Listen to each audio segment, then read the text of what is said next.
Party people. Oh my goodness. Oh, terrible start. All right. Great broadcasting. Party people in the place to be. Live from 58 Dream Street. We're Jamesing with Games. Waffle syrup in the house. Good to see you, buddy. How you doing? I'll update you on what you missed yesterday in a moment as we get into things here. Back for episode 10 of our Star Control 2 Let's Play.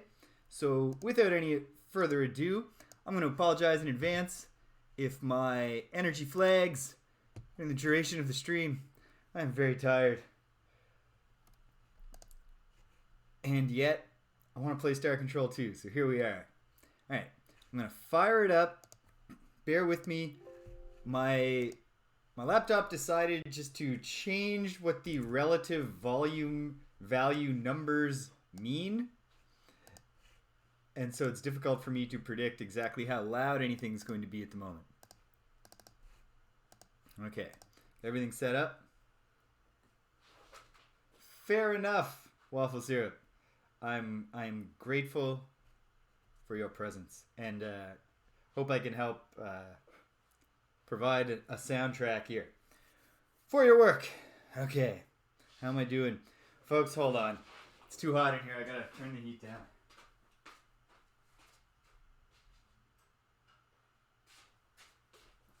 Alright, there we go. Whew. Too cold in the other rooms, too hot in here. Go figure. Alright, so do a little working out the levels here to start. The save game name is a little bit out of date because we did solve the mystery of where the Spathi went. That's the big thing you missed, Waffle Syrup. Not the only thing. It was a pretty busy day yesterday. Okay. Volume down a little bit more for me. And a little bit more for you folks. Sound off in the chat if there's any, if I got the balance wrong. It's a brave new world of just the relative numbers 1 to 100 meaning different things for the volume that my laptop will put out. But here we are at Epsilon Gruis, which of course is...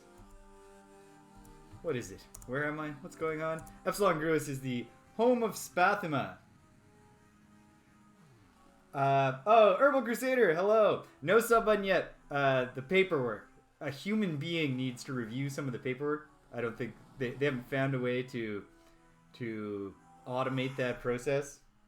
So Bezos he's got to pay somebody to do it. And frankly, if they're not working on the weekends, I'm in favor of that. So yeah, here we are at the first moon of Epsilon Gruis. Usually I try to end back at Earth, but time ran out. This is where we stopped. And so here's the big situation that arose. In the midst of actually achieving some things, I delivered the specimen to Admiral Zex of the Vooks. He tried to double-cross me. Then his own specimen that he wanted killed him. Ha! Joke's on you, Zex. We got the Shafixty Maidens. I figured out it's a combination of fleeing combat whenever the lone Shafixty survivor, Captain Tanaka, attacks you. You gotta just flee because he's incredibly easy to kill, but then he's dead and you don't actually want to kill him. It's a mistaken identity thing. So I figured out that a mix of fleeing and then going back and insulting him again and again eventually gets him to realize, hey, the Urquan don't trash talk and the Urquan don't flee. So who are you? And then finally he's listening to you. So Captain Tanaka and the Shafixty Maidens are off eagerly repopulating the Shafixty people. So they're not on our team yet because they've got some work to do. Captain Tanaka has a sacred duty to his people. And then I popped open the star map and the entire Spathi circle of influence vanished from the map. I was a little alarmed by that. I went back to Earth. The Starbase commander reported that, in fact, all of the Spathi starfighters that they had sent to us to be captains when we built Spathi Eluders as part of our alliance had all vanished too, so we couldn't make Eluders anymore. So I came here to Spathua, the home planet of the Spathi, which you can see is now under a slave shield, but it doesn't have a rotating starbase. Because, if you recall, when defeated by the Urquan, the Spathi were like, hell yeah, we'll take a slave shield. We don't want to be in any fights. We're cowards. We're famously cowardly people. But then they, just someone flipped the wrong switch. And they wound up agreeing to be battle thralls. So it turns out when they agreed to the alliance, those Spathi star captains they sent to pilot our eluders were actually spies. They were there to study the slave shield. The Spathi have reverse engineered the slave shield and self-enslaved themselves. So, bye-bye alliance. But you know what? That was what they wanted in the first place. It was just a silly mistake that had ever resulted in them not being under a slave shield. So, can't be that mad at them. It's a happy ending for the Spathi. Probably the only peoples in the world who have ever been like, a slave shield sounds awesome. As opposed to, I guess I'll take a slave shield instead of being a battle thrall. So I don't think I have any cargo. Very little. So I guess, more than anything, we need allies. We need allies that hopefully are a little less cowardly than our Spathi friends. So I'm looking here at the map of previously known space, and I can see where the former Chinjesu and no more eluders, waffle syrup. We made the alliance with the Spathi because it was like the eluders are good and all we have is Fwifo, and I don't want to lose Fwifo, so I want the ability to build more. So now there's 2, and that's it for now. I don't know, maybe there's a thing down the line we can do something else, but for now it turns out eluder number 2 is almost as precious as Fwifo, so come see, come sa. But yeah, I think the very first thing we want to do here is we want to head into some of the pardon me, former spaces of known locations of our allies and just see if we can find anything. And fortunately, very close to Spathi space is both where the former Chinjesu and Melnorme's circles of influence were. So what I gotta do here is gotta get the search log open, because I've been to some of these planets. Because we're just heading over here, into this cluster over here. So, Gamma Tauri, I know I've done some of the Tauri planets. Only Epsilon, though. So, hey, gotta start somewhere, right? We got a full tank of fuel. We've got an almost complete crew. I don't know what happened to one crew member. That's an awkward conversation with the parents. It's not even, we lost them to get gold off a planet. It's like, yeah, your daughter is dead. She served honorably. She died in service of something. What can you do? All right, chart a course. Ensign, make it so. And here we go to hyperspace. We're gonna get immediately ambushed by a Slalandro? Quite possibly. I would guess that whatever's coming after me is... No, it's not gaining on me. So that probably is a Slalandro drone. We'll fight it when we have to, but I don't know that there's any new information to be gathered from interacting with them. And I've pretty much determined that, when the stars align, I'm the best at fighting them with the Earthling cruisers. But I'm not actually that good at fighting them with the Earthling cruisers. The eluders are great at eluding them, but really bad at hitting them. It's a whole thing. So we'll deal with them when forced.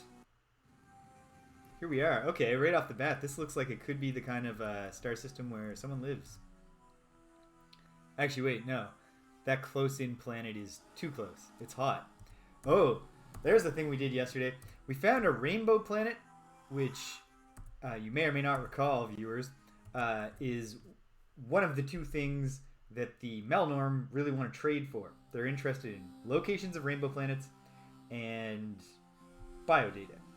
And it turns out they give a lot more credits for rainbow planets. So I've got, as you can see, all of the planetary upgrades, I think. I have rapid fire.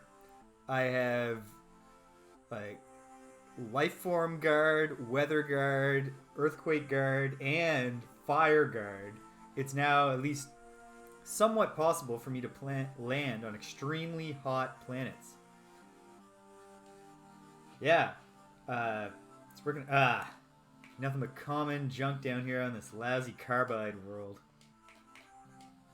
Give that one a resounding meh. We'll head into Planet 5. See what's going on there. Oh, here's the moment, if you were waiting for it, where I remember to turn down the cycles. I have not looked into... a more responsible person than me wouldn't even be doing this stream. Well, but I'm at least responsible enough that I'm not spending any time looking into things like saving myself pressing Control F11 once at the start of a gameplay session. Trained up a great party in my ongoing struggles in Wizardry, the proving grounds of the Mad Overlord. So that's a game I can pop open now and then. You never want to spend too long delving that dungeon, because if you don't go into every battle in great condition with enough spell slots to cast whatever spell you might need in a battle, you're gonna get killed. So you can pop in for half hour, hopefully find some gear if you're brave enough to go to the lower levels, or just grind for experience. That's actually easier on the upper levels. Alright, base metals. It's not nothing. And yeah, didn't expect much down there. There is an atmosphere, but it's also minus 128 degrees Celsius down there. So that's it's pretty cold for most known forms of life. Perhaps the tardigrades can take it. I don't know. I got it now. I've read articles about tardigrades before. I'm gonna start constantly referencing them while looking at planets. Not worth landing for those last deposits. I would love it if one of these moons Was an Auric or Treasure Moon. They're going to be Uriah or Lanthanide trash, aren't they?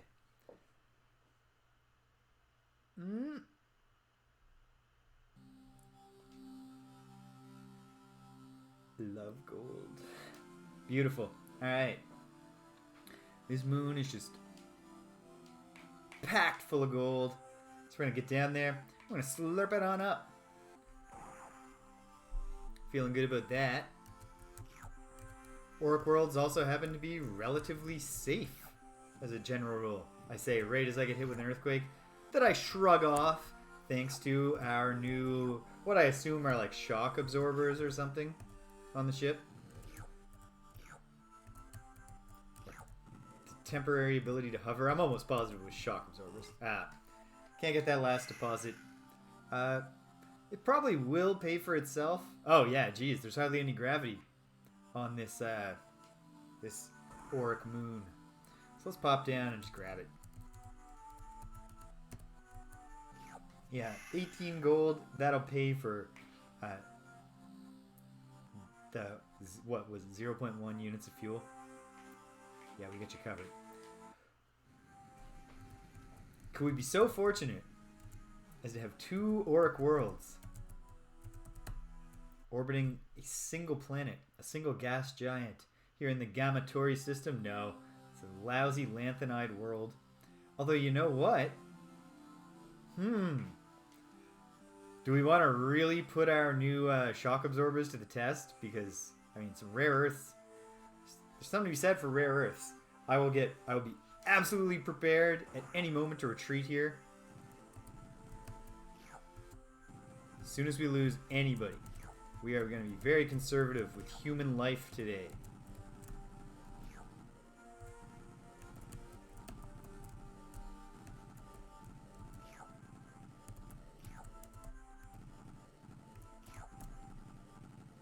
Alright.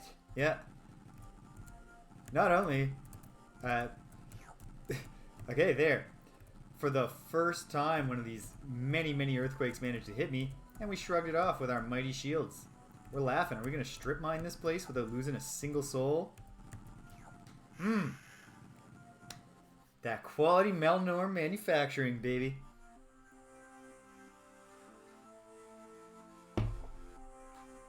No complaints here. Let's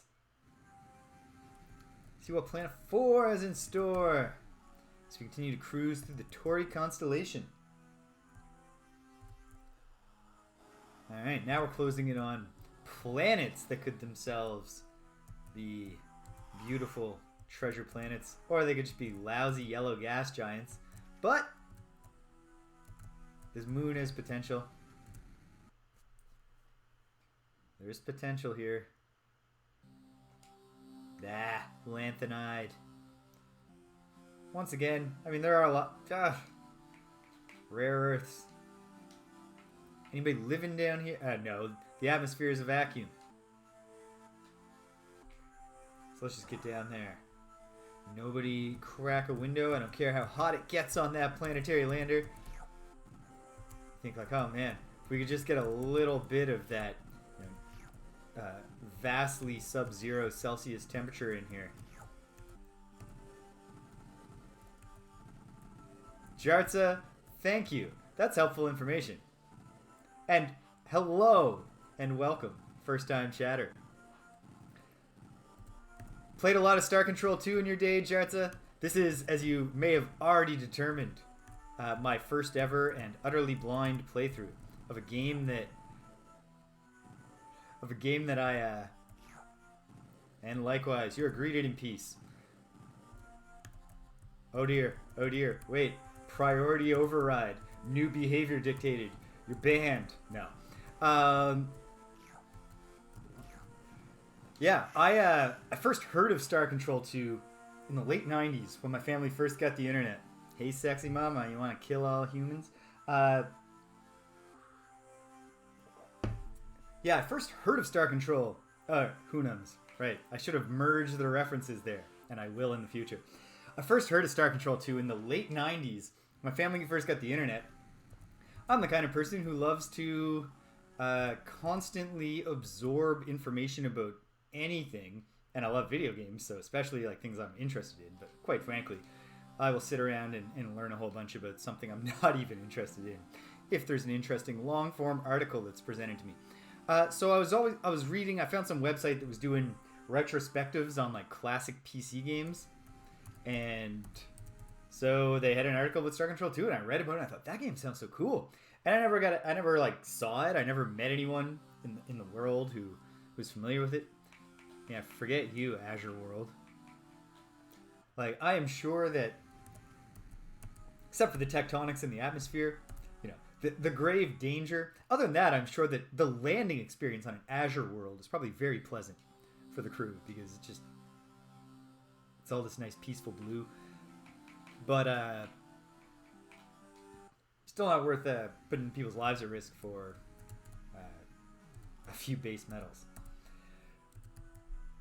Anyway, yeah, so like the game, like just reading about the game made enough an impression on me that I remembered it for years, and then suddenly, yeah, I got a gaming PC for the first time in my life as a 36-year-old man. I guess I was 35 when I got it, was I? It doesn't matter. And I've mostly, hey.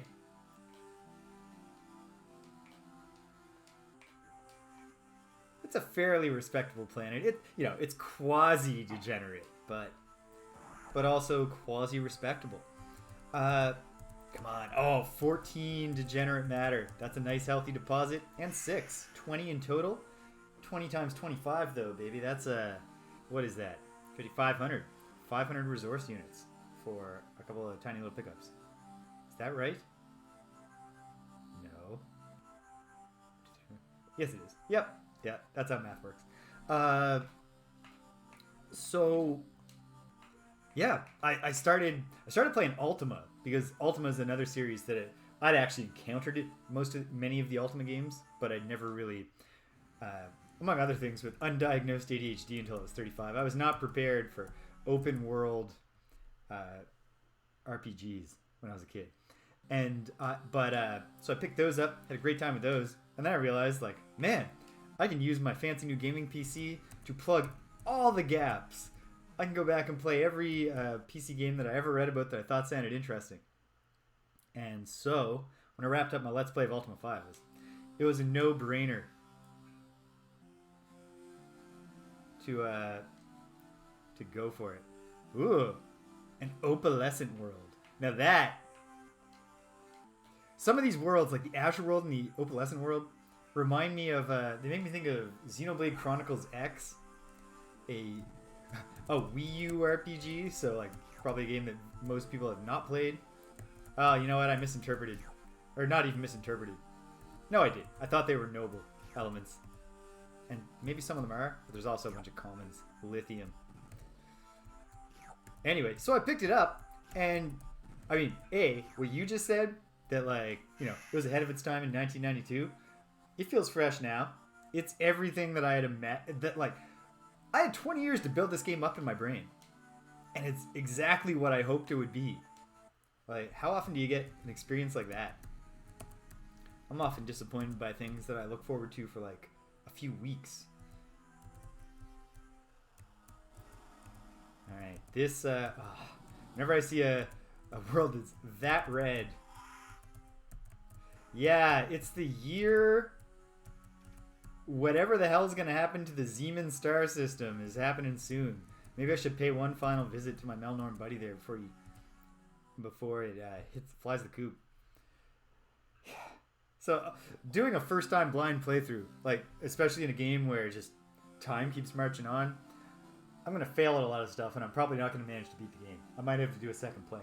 But, like, the Bakunk, they're extinct. I think I am on the thread that would allow me to prevent it. I think I found the thread that could allow me to stop the Bakung from going to their deaths, but I did not find it before they were already on the way, and I'd run out of bullshit that I could say to them that would make them go. Yeah, I'm excited. in a very trepidatious way, but like it's like yeah, when several years of game time ago. Wait, why would I land for a few base metals? Just a waste of my time. Is it purple? Is it up? Pointed in the wrong direction. So it's yeah.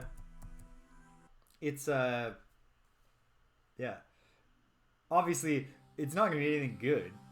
The Zeeman star system is not going to be destroyed by a benevolent force that came to save us and tell us the secrets of the Stilandro or something. Ooh, life forms. Lots of life forms. Well, we have anti-life form shields. We know a Melnorme location that isn't the Zeeman star system. So even if we can't get it to our regular fence fast enough, we will absolutely be able to, we'll figure something out. We'll be okay. I mean, oh my goodness. Lots of stuff on the move. But I got my rapid fire. I got my anti-indigen shields. Oh yeah, Xenoblade Chronicles X. The only thing I wanted to say about it is that while there are parts of the exploration in that game that are kind of disappointing because you just don't find stuff in the way you might like to, but it's an absolutely beautiful game that really like makes the most out of what the Wii U was capable of doing graphics. And so it's just these fascinating alien environments. And yeah, I see an opalescent world or an azure world, and I think like that sounds like one of the cool places. Like the azure world might look like the kind of snow zone. Come on, folks. Hop in.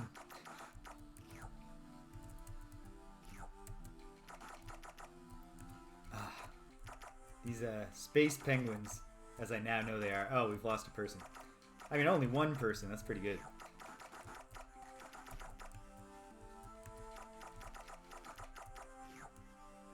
And a planet this teeming with life. Oh, we're almost full up on samples, and that's good. We'll, yeah, we don't have to completely destroy the ecosystem of this planet. We can even tell ourselves it's like hunting deer, right? It'll make it better for the rest of them now. More food to go around.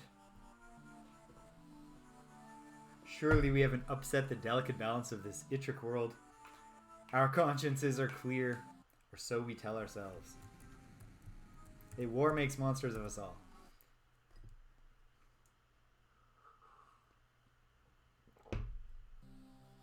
Here we go. Carbide world. Yeah, okay, yeah. Double clicking makes it go faster. Confirmed. Not that I thought you were lying. Yeah, I gotta, is it just all in the manual? Where do the official names come from? Because, yeah, whatever the penguins, like, that's fun. Space penguins. I don't know why I thought ducks. I mean, I don't know why I would have. I can see how you can get to penguins faster than ducks, but I went to ducks when I saw them. Alright, now this very, very, probably very, very hot inner planet.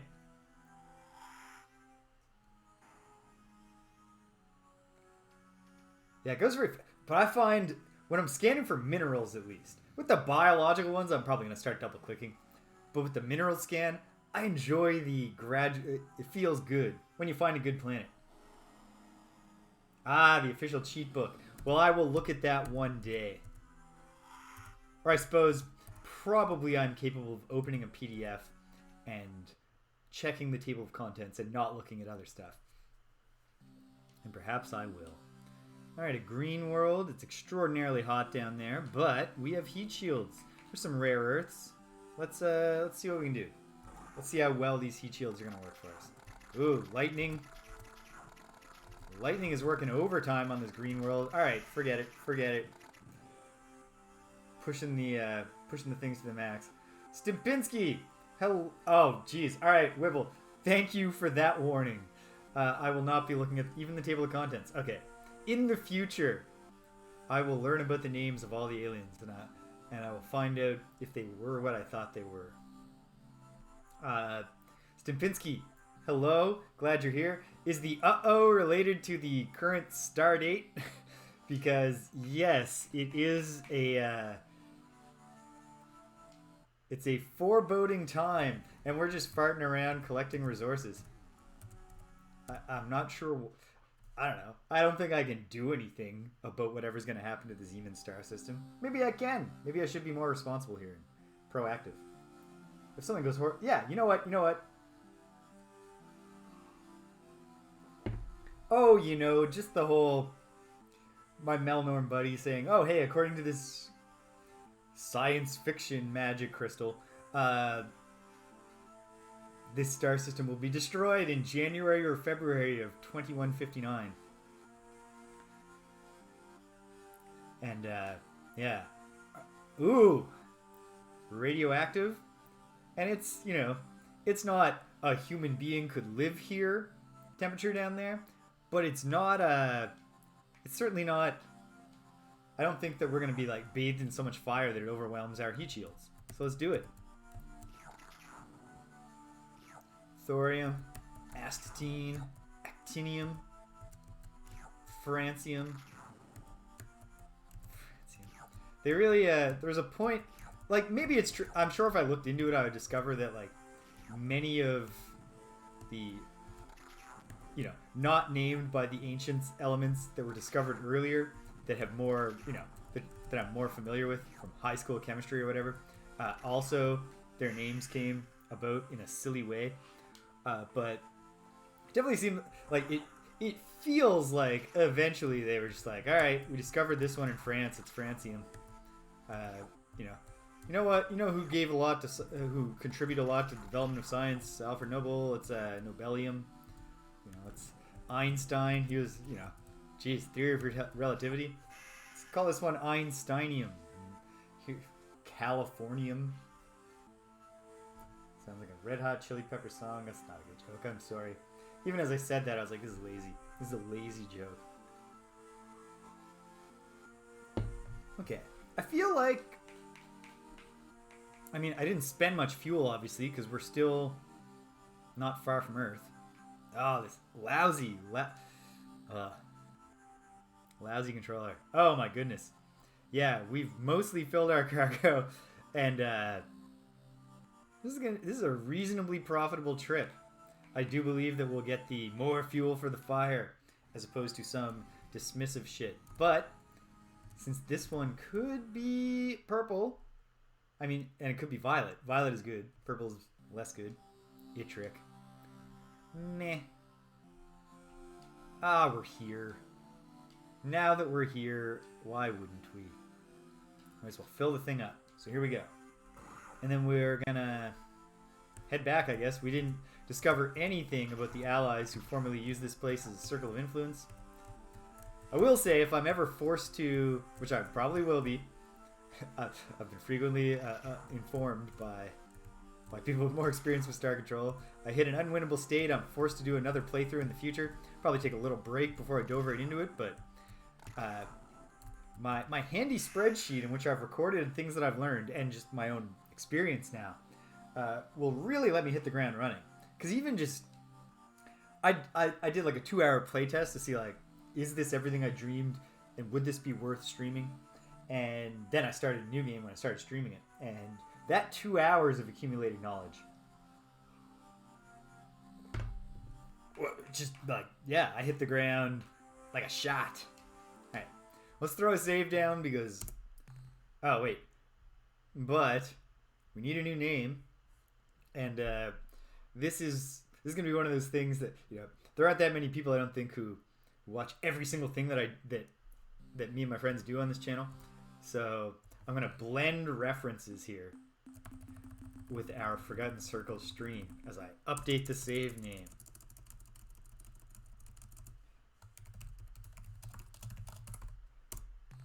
We're going to name it after the very difficult Forgotten Circles scenario that me and my pals just beat, because the name seems appropriate here.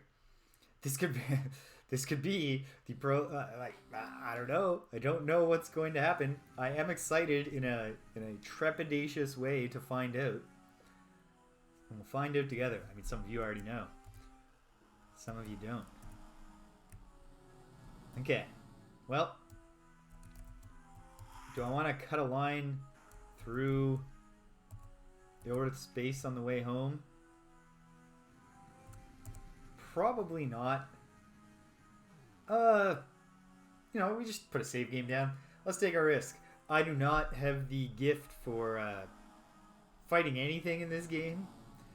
It's weird. You would never believe that I just used to play a ton of Asteroids as a kid. That every time I went to the arcade, I'd get the high score on Asteroids, which is less impressive than it sounds because the crummy arcade in the mall when I was a kid would unplug all their machines at the end of the night. So it's just, I had the high score that day, but I was pretty good at Asteroids. I really don't have the knack. Every now and then, the stars align, and I take out a Salandro drone or whatever without incurring casualties.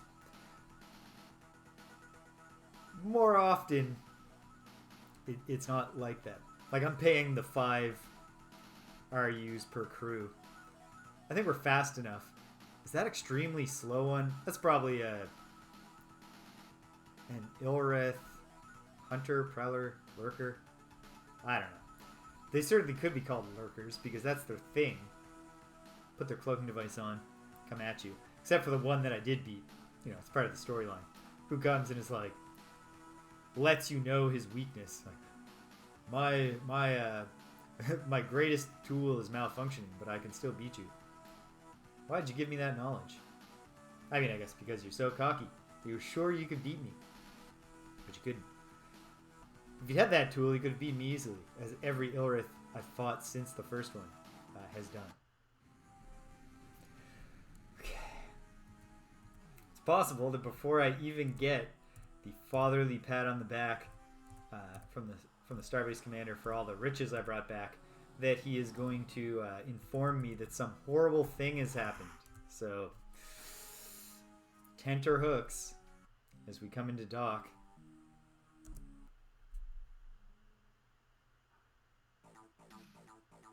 Nope. If anything's gone down, he doesn't know about it. Oh, yes he does. Okay. Aha! Alright, jeez. They work fast.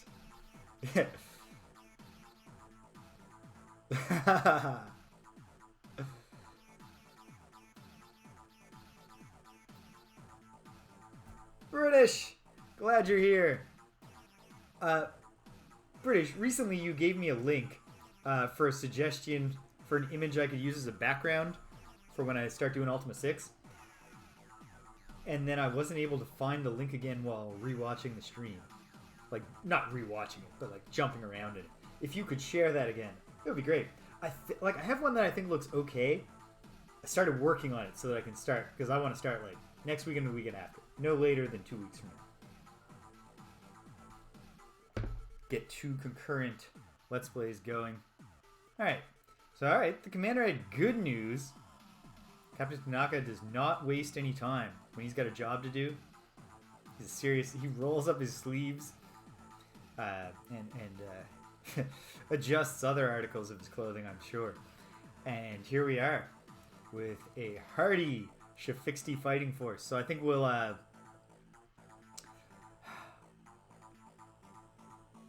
like piloting the Pekunk ships, even though I know that their weapons aren't very useful. But I just love their ability to revive themselves.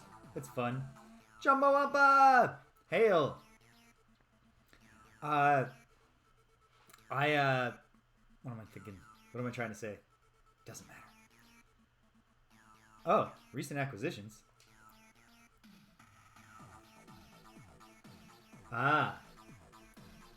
Hyperwave broadcaster, Umga design. Units capable of generating extremely intense hyperwave transmissions. Oh, right, this is what the Spathi left for us.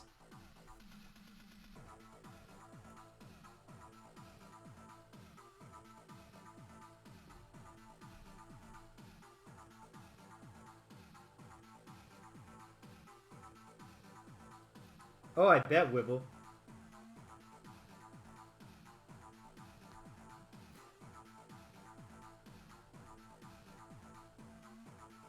Okay.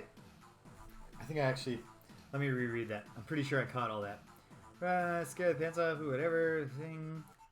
Extremely intense hyperwave transmissions. Yeah, Jarza, I've been told... You are... yeah. You're part of a long line of illustrious viewers who've let me know. I'm going to have to check that out sometime. What I got to do... Because, like, I'm not going to abandon this playthrough just to start over with voice acting. I got to go to YouTube and try to find a clip. But the thing is trying to find a clip of something I've already seen. Like, I would love to hear the Yehats Scottish accents. Once someone, I think it was Wibble, told me that the Yehat are Scottish. Like that, you can see it very clearly in the text once it's told to you, and it's very funny. Yeah, I usually do, Starbase Commander. This is where I get my fuel. Yeah, that's the thing. That's exactly the answer. If it's a Let's Play, it will proceed chronologically. And I can feel relatively confident that, at least in the early days, it's not going to get past me. So, the thing about the Pekunk ships here is that I'm not great with them, but also the Pekunk are extinct. So, those are never coming back once we get rid of them. Same with the Eluders. Not that the Spathi are extinct. So we'll ditch a couple. I'm no good with the Zokfot pick ships. So let's get a couple of Shifixty ships in the mix here. And before, let me do a... Yeah, Wibble, it'll all be about, you know, just like when you don't have the shields on your planetary lander, but there's like precious elements or rare exotic elements on a rough planet. It's all about knowing when to get out, you know? Okay. I'm going to do something that I don't always do, which is be responsible, and read the manual here. What's the... Actually, I know the gimmick of the Shifixty. Their secondary weapon is literally exploding. So, mental note, make sure that your thumb is on the right button when you enter into Shifixty battle. And I've seen them in action. They're quick, they're small. Yeah, okay. I get the idea. Let's have a couple of Shifixty just for, you know.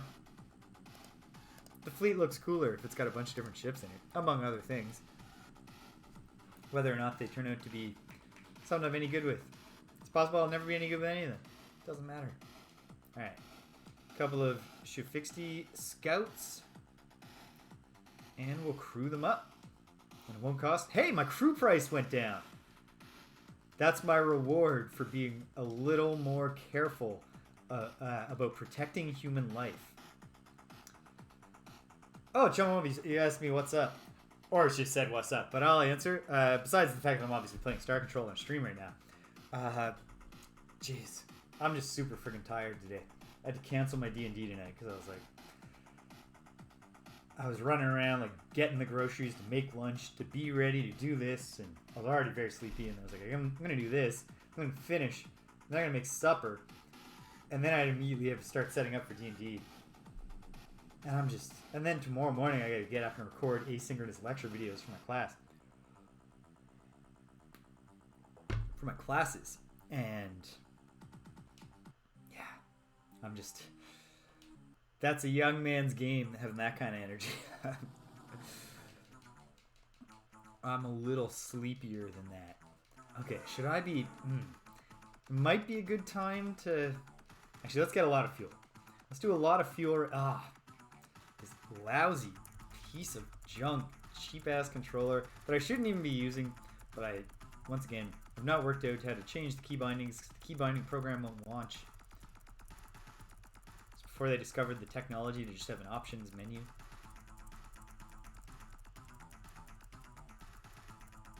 Well, we're filling up. I don't think I'm going to be able to buy that fancy weapon module, or am I? I could get a fusion blaster. Thank you, Jarza. That's helpful. That's super helpful information that I do not find it soothing at all. to mash the enter key 200, 300 times to fill my ship up. I will definitely be using that shortcut. I don't know why I don't, for whatever reason, with PC games, I mean, you can tell, it's not like I never played PC games when I was a kid, or even at various times as an adult, but I've been more of a console gamer. And for whatever reason, I just never anticipate the cooperation of the keys when I hold them down. British knows, it's the same deal in Ultima. When I had in Ultima 5, I had a battle where it's like, well, it's all over with the crime. We just gotta mash the attacks until we've killed all these people. I'd just be there like bam, bam, bam, bam, bam, bam, bam, bam, bam on the A button, on the A key. Turns out you can just hold the A key and boom. It all happens in a much more ergonomic fashion. Let's do it. Let's throw caution to the wind. Let's add a fusion blaster.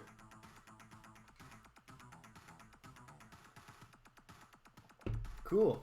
Maybe we'll find out what that does. Or maybe we won't for a while, because ultimately, as I've been frequently advised and gradually come to acknowledge for myself, part of the key to winning this war is to avoid unnecessary combat. I don't think I engaged in a single fight. No, I did once. Yesterday in the whole stream, I fought a Salandro at the very start. Did absolutely terribly. Reloaded, avoided the Salandro, and then had a very eventful gaming session without any of the exciting arcadey space war combat. Alright. Well, let's throw that save down. Did I just throw the save down? I think I did, but that's okay. It's better safe than sorry. But let's hey,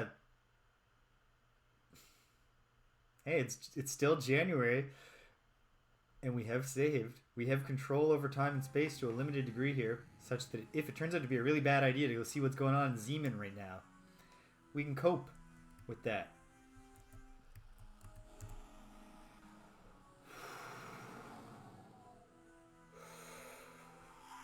Let's do it. Also probably worth at some point using the same let's put a save down principle to head back to the Yehat and see if going like, look, we revived your erstwhile foster children is enough to make them remember that fighting the bad guys is more honorable than keeping your oath to fight on behalf of the bad guys because they defeated you. I don't know. Like, your principle of honor, it's like, if it leads you to do something you know is wrong, what good is that? How honorable is that? Yeah, this is terrible, but honor demands I do it. Go to hell, man. Just do something good instead.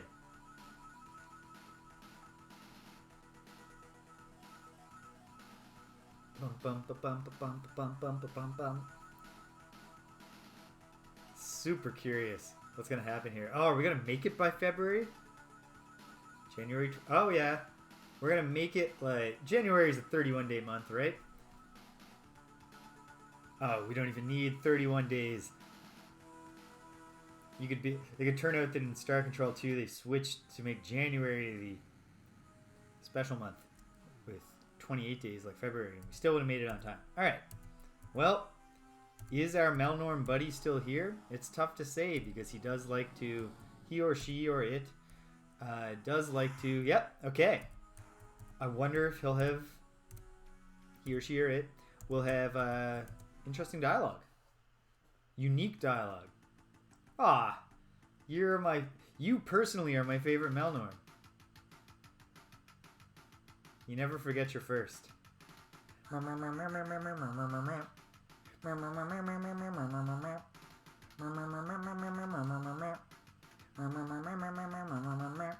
boop, boop, boop, boop, boop, boop, boop. Hell yeah. That safari was well worth it. La, la, la, la, la, la, la, la, la. Let's purchase something from our buddy here for old time's sake. What's your next technology in the docket? I'll buy some technology. I'll buy some information. Even though all the information you ever give me is stuff that I figured out a few, like, space years ago. Plans for building, yes. Oh, yes. Real tough cannons. Hook it up. Hook it up, buddy. Suggestion, yes? Ah, yes, yep. Install more dynamo units. Shiva furnaces? Well, hold on, sir. Are you about to tell me? Yeah. It's a salesman.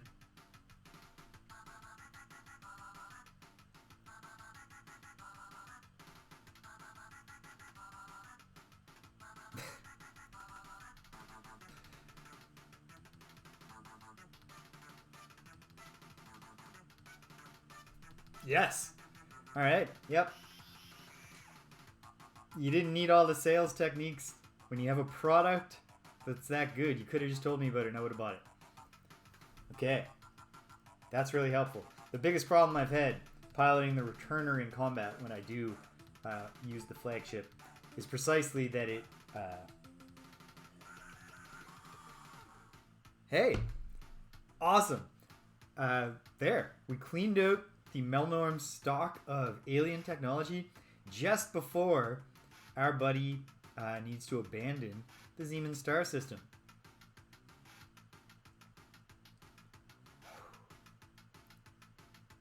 Like, is historical information going to be... You know what? Let's try it. Who cares? Almost 25,000 of your years ago, or near this region of space, the sentient milieu... Yeah, okay, yep. Okay, even the historical data turns out to be stuff he's telling me that I've already learned about. But there's more details here.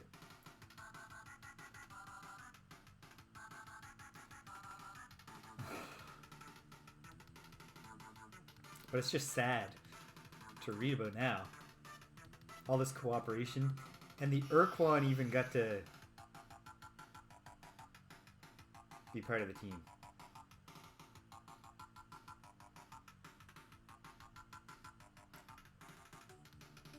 Any other alien races I might be familiar with, Mr. Melnorme, who are part of the milieu? No, they're very guarded. He won't even tell me why his display screen turns purple. Alright. Tell me something about some aliens.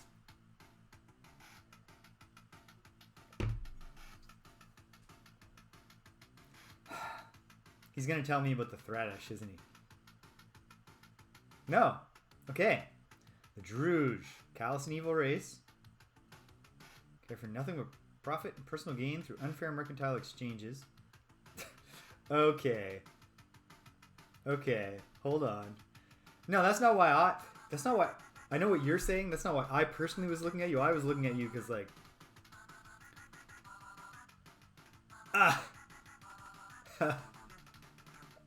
Okay. Hidden costs, you say. Alright. Zeta Persei 1.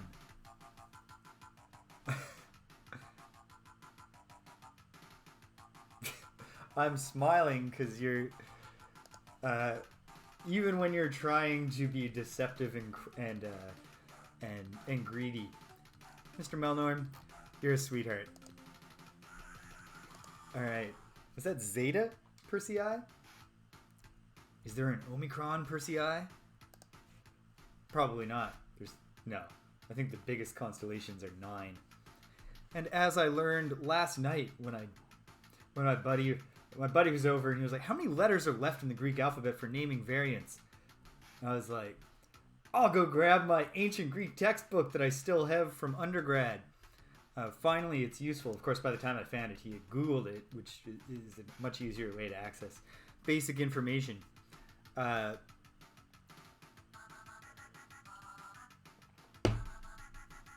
I can confirm for sure there's not going to be an Omicron Persei. And that's fine. Okay, Zeta Persei. 1. Merchant aliens.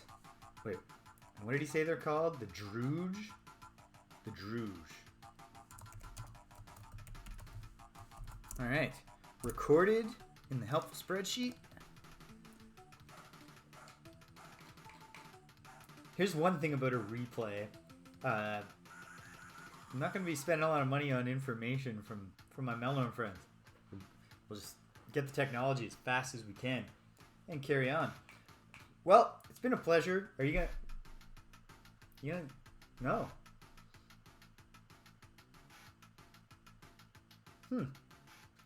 No special dialogue to acknowledge the imminent end of the entire star system in which we've conducted all our business together.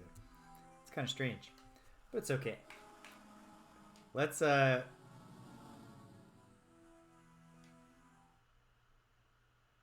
do it. In a way, it seems kind of reckless to overwrite my save while I'm right here at ground zero for whatever's about to happen in space. At the same time, I'm a renegade, baby. Taking risks is what I do. Alright, so where's the Persei constellation? I am scanning the map right now. Scanning the map. Hold on. Easier to do if nothing's blocking the map. Maybe I'll zoom out on the map a little. Come on, Persei. Ba-ba-ba-ba-ba-ba.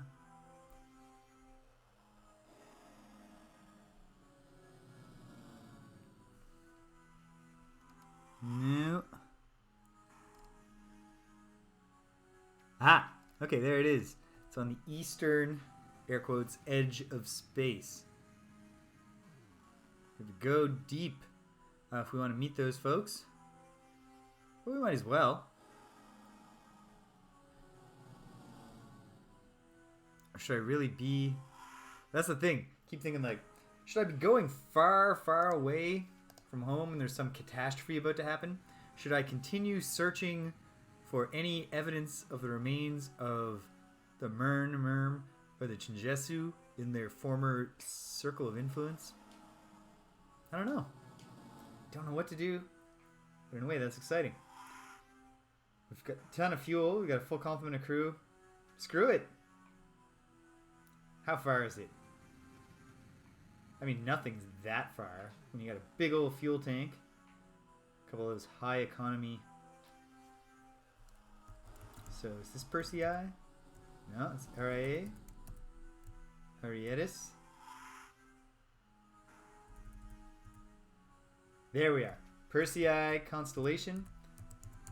What the heck? Let's go meet these other aliens. It was Zeta. Right? Zeta Persei. We have more than enough fuel to get there. We might encounter some Vooks along the way, which might be a catastrophe in light of the fact that I'm not very good at space combat, but we got a save down. And who knows what'll happen on the way back. Some catastrophe. A boat to befall. Like, it's gonna happen while I'm out. It's gonna happen. I'm intrigued.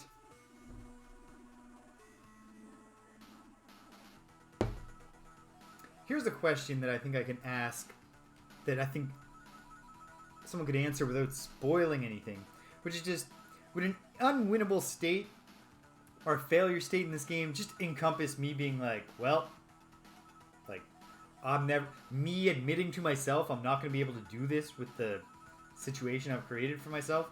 Or is there an endgame state where it's like, well, the Slandro ate the galaxy, or the Urquan won, or whatever.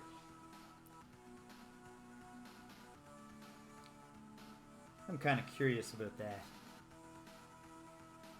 Well, now it's February. It's almost Valentine's Day, so I hope, hopefully we have, oh, there's some, okay, British, thank you. That's good to know, because I have enough fun with this game that it would be tough for me to admit to myself, you've lost it, you gotta give up.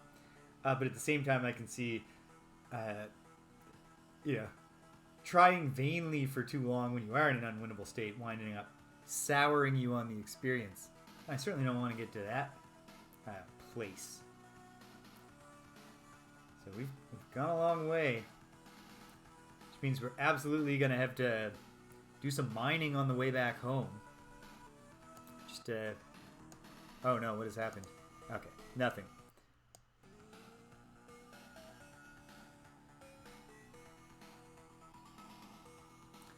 Bum bum bum bum.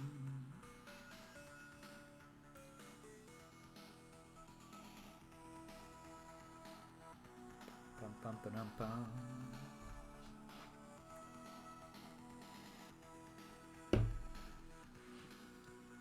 I got to play the latest Mario Party last night while some friends were over there.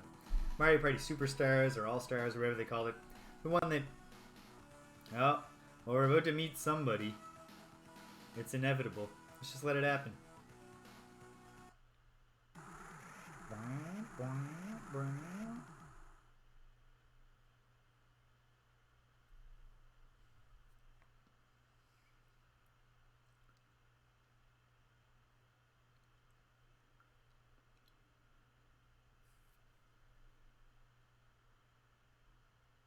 Yeah, this is interesting. Whoa. Okay, we're already getting along. Are you a Druuge? I hope so too. I hear that you give fuel away.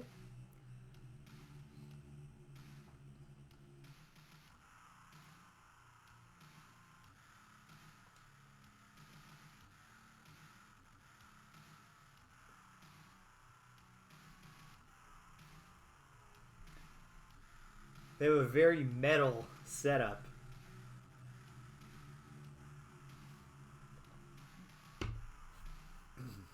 The dribble down effect.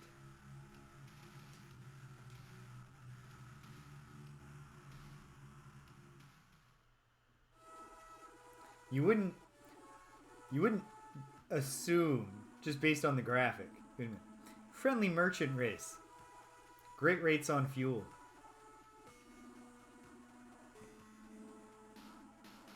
These aliens look like they were designed by edgy teenagers.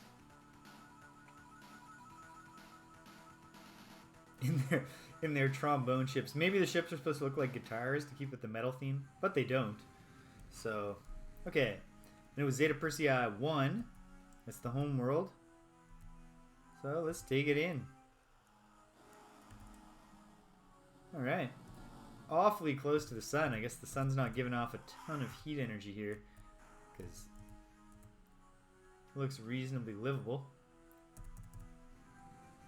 It's got the in the sense that it is the green orbit line. Alright.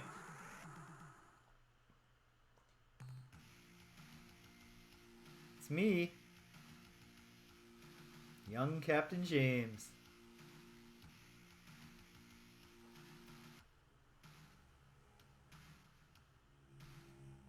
Help will come tomorrow.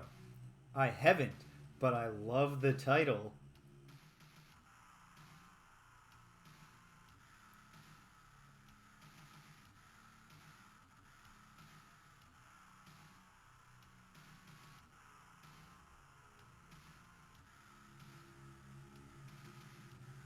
Wow, if only all corporations were like that. Okay, all corporations are like that. That's another thing that corporations are always like.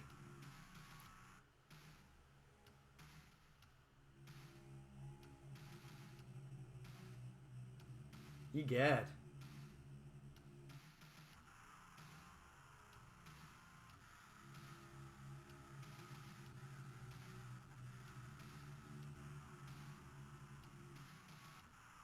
Okay, you know, as far as an entire alien race of salesmen and middle managers goes, that last bit was pretty metal. Okay.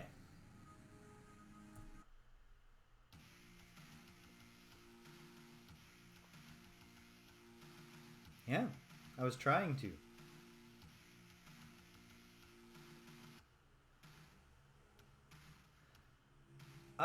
I do not see how this can possibly be comfortable. This chains at the knees and elbows, dangling setup.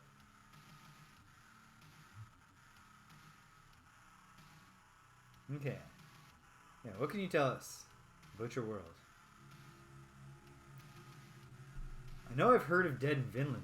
I don't think I've played it though.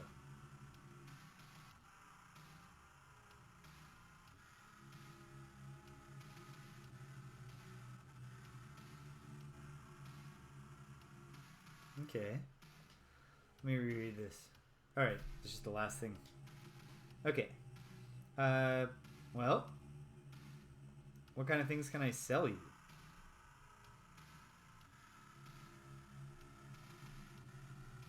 Okay.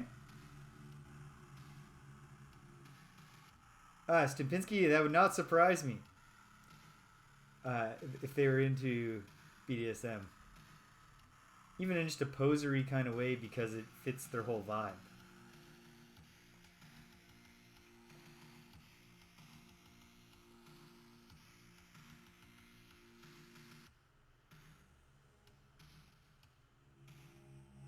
Ooh.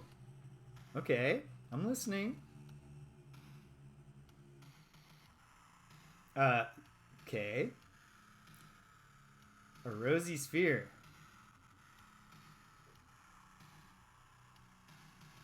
Alright. What is my response? Yeah, I gotta say, the Melnorme are better at selling. That's not really... Okay, sir. The extra information I was hoping for here. It's about function, purpose, features.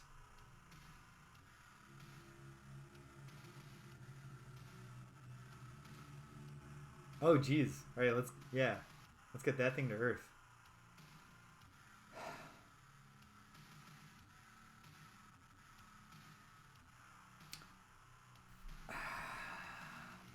What are we going to do with the egg case fragments? I mean, maybe it's going to turn out to be a terrible decision.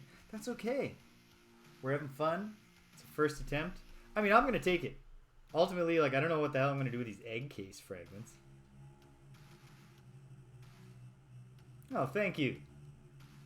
I knew I was making a good choice. I can tell because he paid me a compliment. That's how you know I'm a savvy consumer. I wait for those moments where I can tell that that I've impressed the person I'm selling, who's selling me on things. Yes, let me know. Let me know. How do you do this?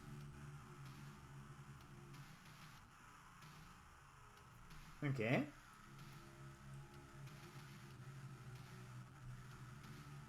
Oof.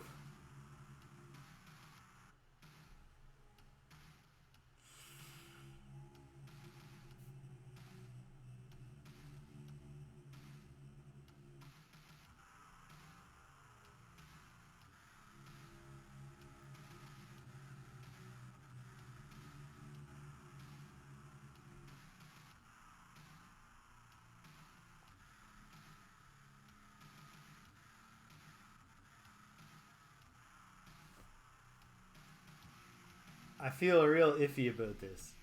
From an ethical perspective, it's dodgy. Okay.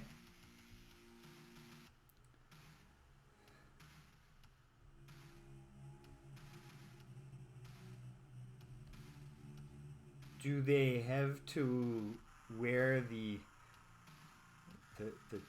cuffs on their? Because I don't know. Maybe the Druuge have tougher skin.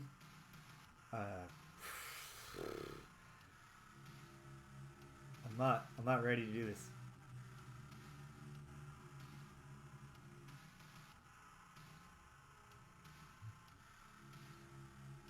Okay.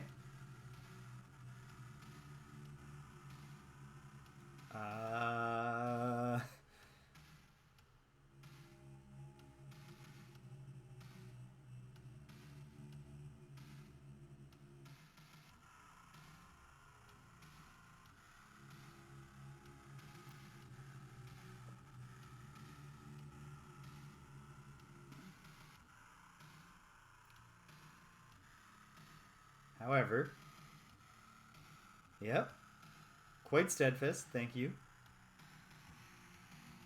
Okay, now we're talking.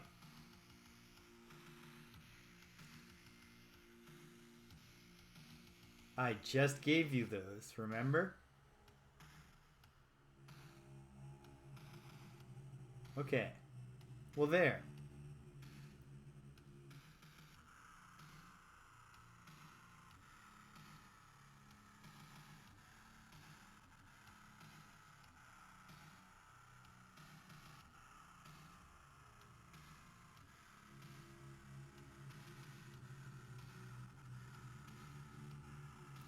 The thing, sir, is that each trifling member of the crew is a person. Okay. Okay. I didn't offend him. He thinks I'm silly, but he's not mad. We have the option in the future to sell the crew into slavery. So that's on the table still. It was grim as hell meeting you, sir. Have a good one. Okay. Let's get out of this star system.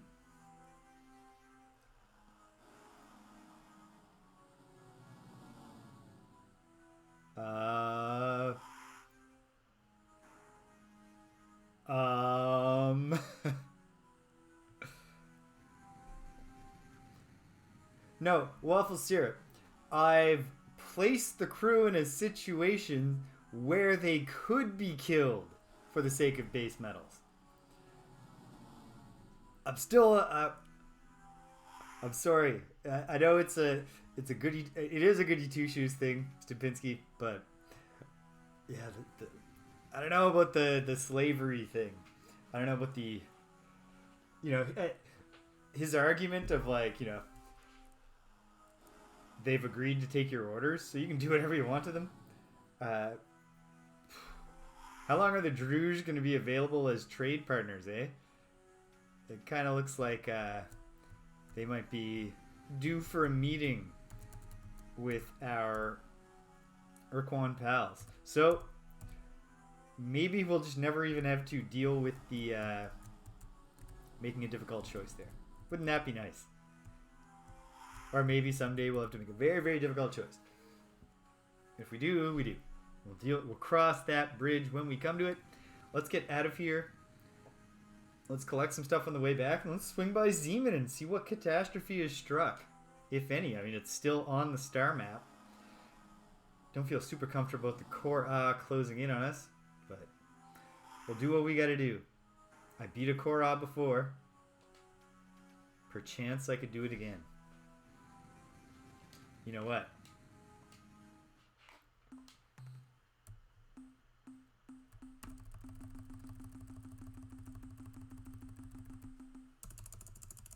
Let's make a new save.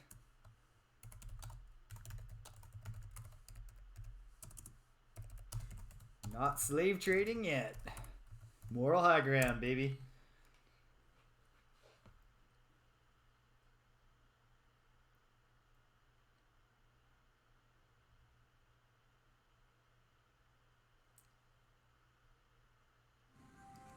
There it is. That might be it, Wibble.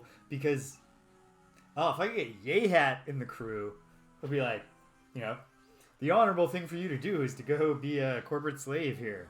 You'd be like, all right, I'll do any stupid friggin' thing you tell me to if you say it's honor-based. All right, chart a course. Ensign, make it so. And hopefully our creepy friends are still alive when we return. If we return. I'm sure we will. I'm not sure they'll be alive, but time will tell.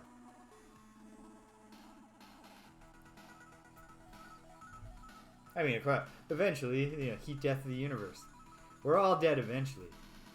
Maybe that's the justification that I'll tell myself when I start selling the crew into slavery to get Marauder starships.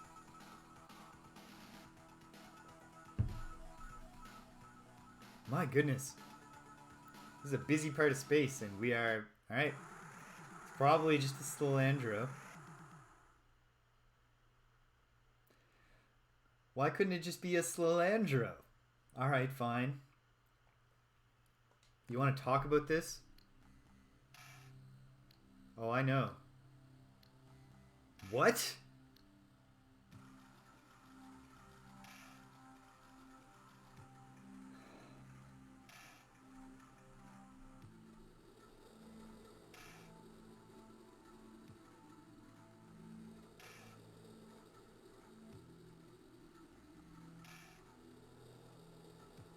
Okay.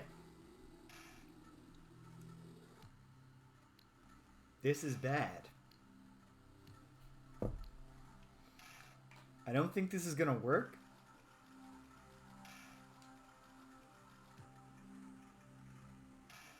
I was gonna say, didn't you even talk to the guy who could tell you that actually we're all right? You know, we knew the specific thing to say to, well, pleading with you for an explanation. Oh goodness. Well, we're gonna do our best here. Snurfle, you're in the hot seat, buddy.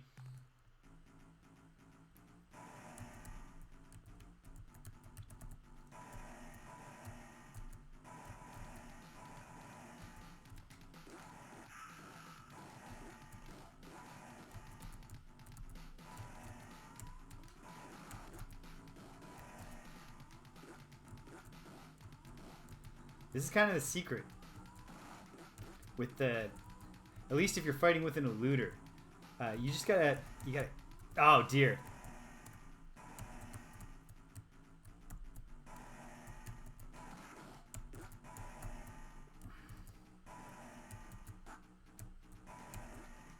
You gotta just be really, damn it. You gotta get real close, damn it. And off the angles that they shoot on. Now, this started strong, and then I started trying to explain why I was doing well. Maybe I could save my explanation for next time until after I've completely and totally done something that was impressive from start to finish. Well,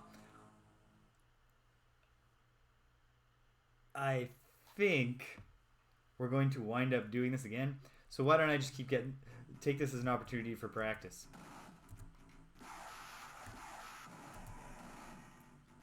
Run, Graham. Captain Graham. Yeah, this, the extremely slow acceleration and top speed of the Earthling cruisers is the death of them. Let's find out what the Shafixty are all about. I don't think this is going to go well. They have really long range, which is great. They're fast. Really long range. Just not quite. Oof. Alright.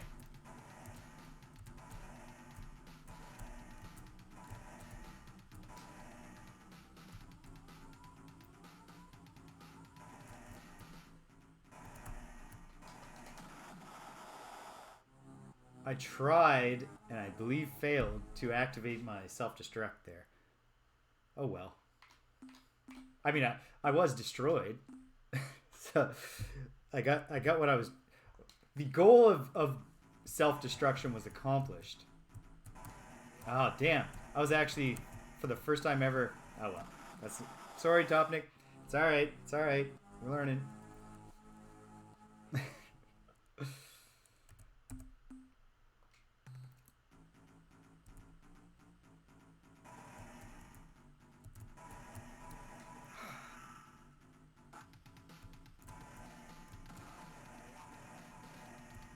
Man, it's tough to, Oh! Yes! My first ever hit with that weapon, and it was devastating. Wibble, that's, honestly more responsible than I would have expected the Shafixty to be in their kamikaze design, but it makes a lot of sense. It's a very logical, way to do it. Okay. I want to get better at getting in there. With the piercer or whatever it's called. Well, that's a shame. I got the proximity, but it didn't matter. Okay. Okay. Alright, let's just get this over with.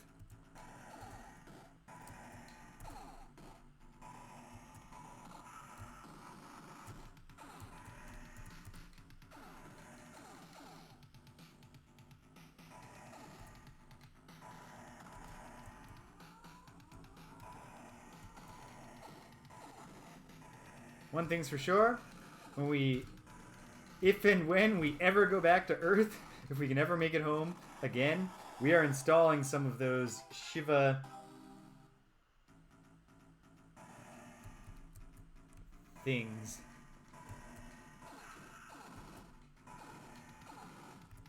Shiva devices, because our weapon systems are much more aimable now.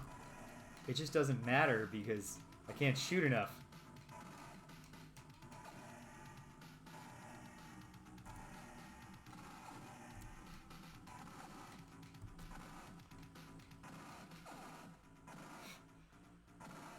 Yeah, just finish me off, pal. Alright. Green, yellow, red. That makes sense. Yeah, I was hoping for more than these really weird lateral shots from the fusion blaster. Okay. All right.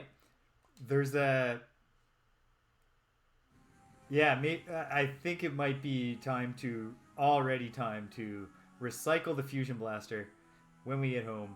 And okay, this time perhaps I'll take manual control and see if we can delay the revelation. Oh, Wibble. Thank you. That's helpful.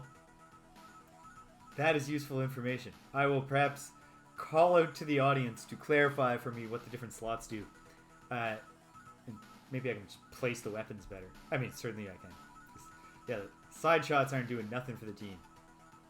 It's perhaps, I guess the idea is instead I should just, if I want to put these fusion blasters on, I should replace the ion things that I've got on the front. Make my front shots more powerful. Because, frankly, okay, there, we made it this time. There's somebody here. Well, we'll find out, but first...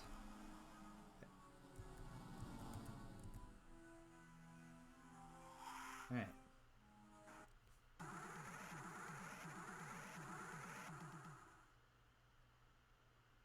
Ah, perfect. Okay. Yeah, I won't need to ask again about that. That's very intuitive. Thank you, Will. Well, confirmed. The Korra ships are misleadingly represented, at least for my eyes, on the more zoomed out map. Because I thought I was meeting something new here. Well, here it goes. Oh. Don't. Alright, yes. Oh, I've heard the news, sir, in another life. And you've told me it.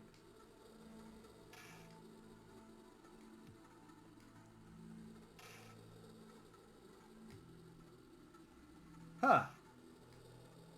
I wouldn't have taken the Korra for believers in reincarnation.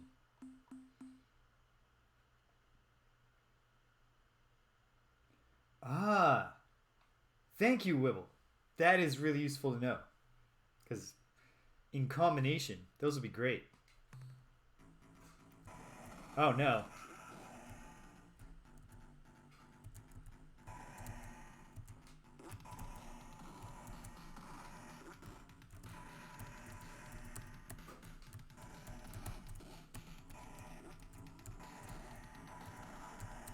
Ah.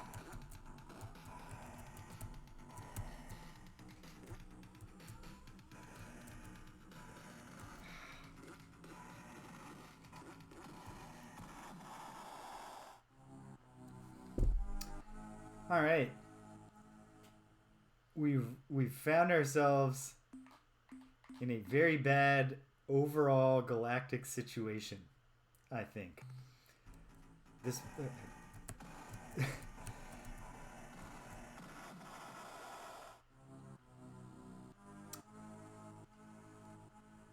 Yeah. Might not even be in this playthrough, but there will come a day when I'm going to have a... I can foresee the flagship being a serious fighter. Ah. Alright. Earthling cruisers, not at all built for fighting the Korra. Oh, goodness. Gotta break out of the gravity here. Oh, nope. Can't even... My god, how did humans ever achieve intergalactic flight? It was that hard for them to break orbit. Okay. Well, since we're definitely dying, let's get some more looter practice in.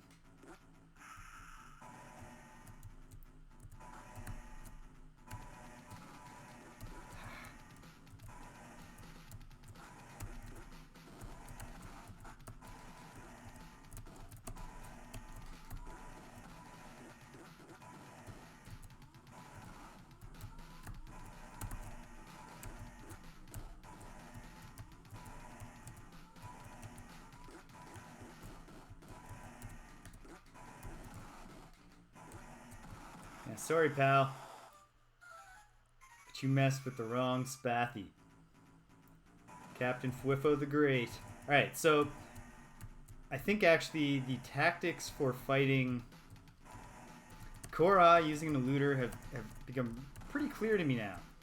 It's a dual strategy. You gotta do a lot of eluding at first because the Korra are like, you gotta be able to get close and keep eluding. I cannot discuss strategy aloud, but Fwifo, we hardly knew ye. Yeah, you gotta get in there, do some eluding. They're not good about conserving their battery. They waste it and then just you know, them to death. All right. Well, we know we're going back because not without my Fwifo is the motto. And yeah, the Returner is a terrible fighter when you put too many guns on it, not understanding what was happening when you added guns. Because I don't have a rate of fire that's sufficient, so battle of attrition here. It really seems like more even than getting like starship captains and spaceship schematics for the alien ships. The real thing to do would be to get some of the engineers of the different alien races all on the one starbase making new ships, because like a ship with the strength of the Returner and that little piercer weapon that the Zokfot Pit move use, I could have won that fight easily. Surely it's possible. Okay, so well, we know that our current destination is crawling with Korra outside their own circle of influence. Let's see if we can make it to Beta Ariani. We might wind up needing to, I don't know. It might wind up being necessary for me to get good at the fighting in order to ever go back to Earth.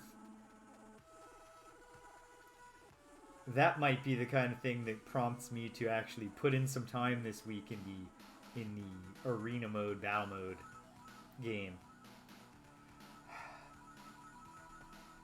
In theory, getting good... Yeah, okay, yes. There's another one. Fleeing is always an option. We'll make it.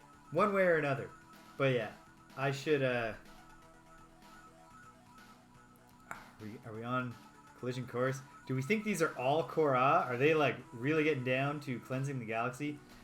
I wish that the Thradash, when I tricked them into involving themselves in the Civil War, had done a better job. They obviously didn't.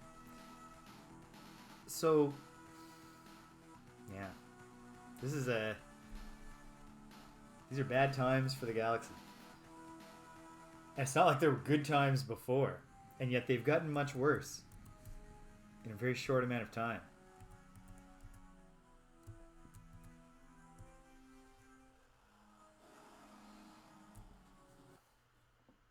Come on, radioactive world. Okay. Okay. And it's a vacuum, so we'll spare ourselves the time spent scanning. Let's get down there. Okay. Oh, and it also occurs to me, since I gotta get some of these guns off my ship, that's also a source of resource units. The disassembly process. So, all hope is not lost yet. We will fight this war for at least another space year or two before we're absolutely routed. Scent packing, and I take a few weeks breather and just dive into Ultima 6 instead of alternating. We shall see.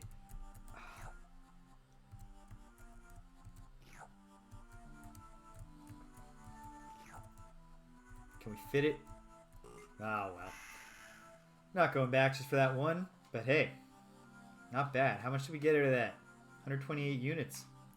So, pretty darn close to 1,000 resource units worth of radioactives from a single planet. Not bad. And you know what? For every little bit that our fleeing pays off for, this desperation rush across the galaxy that is probably going to force us through either Yehat or Vuk's territory.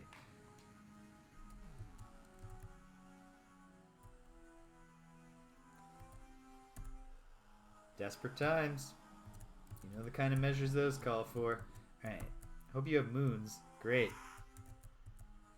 Moons don't look terribly promising, but more promising than the planet itself looked, especially when I got close, found it was a gas giant. Alright, here we go. Noble world. Everyone down there, comes from an illustrious family. Now there's nobody down there. It's a vacuum.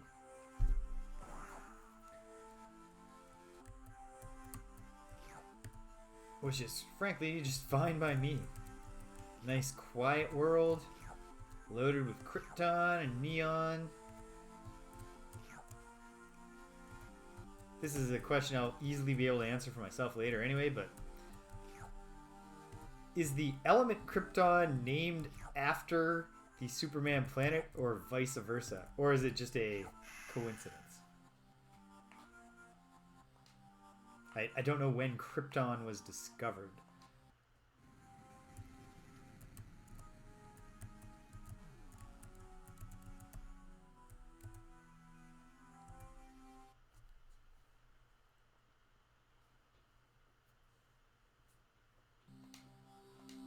Opalescent world.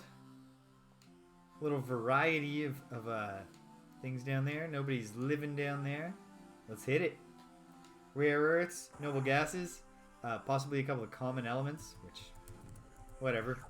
We can throw them out later if we don't want them.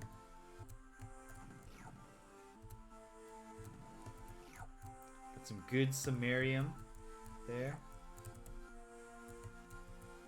Yeah.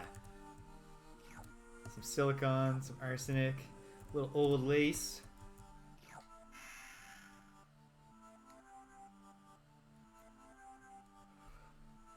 Well, Waffle Syrup, we can't say for sure there wasn't some sort of time travel plot involved, you know. Superman has been involved in those.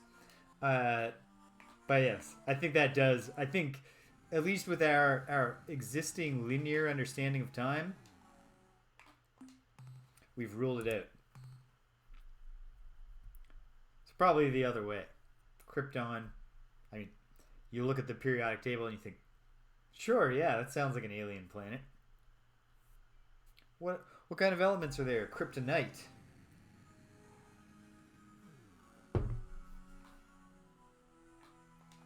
Okay. See, like, the Druuge aren't a slave race. Why are the Korra closing on them?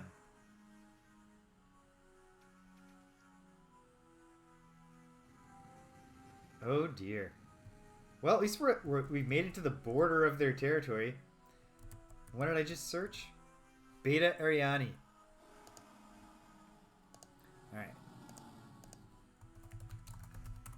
This is not a time when I can do the search log while in hyperspace, because I gotta be ready to take manual control for evasive maneuvers.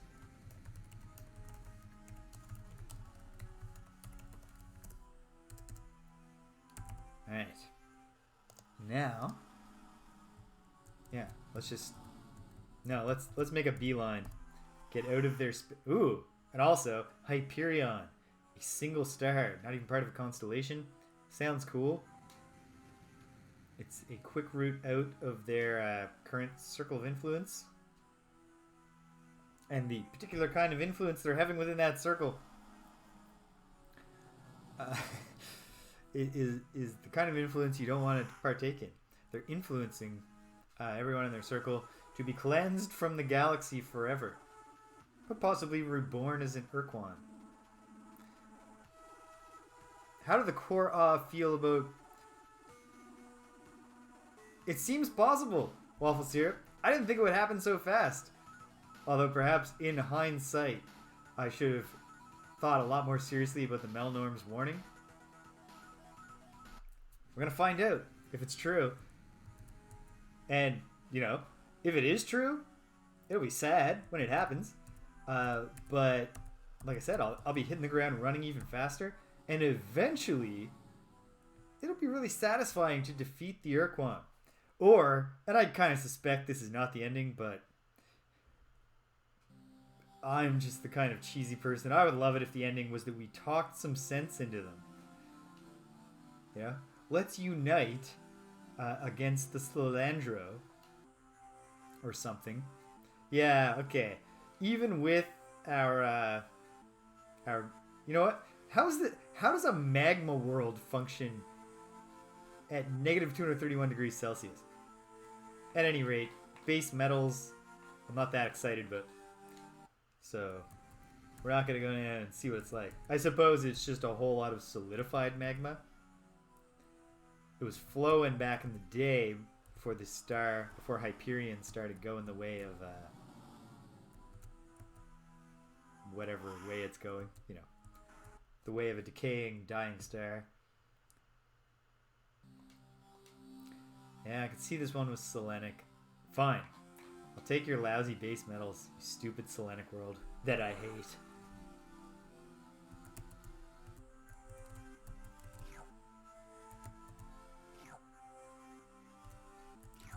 Aluminum to me, aluminium to some. Can shine like silver all at once, but it's just aluminum.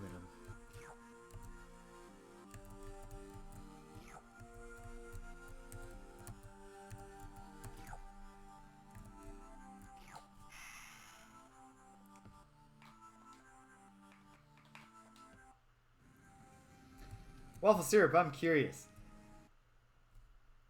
Do you think I'm getting close to that unwinnable state because of a gut feeling about, and like the dread that the Core advancing across the galaxy fills you with?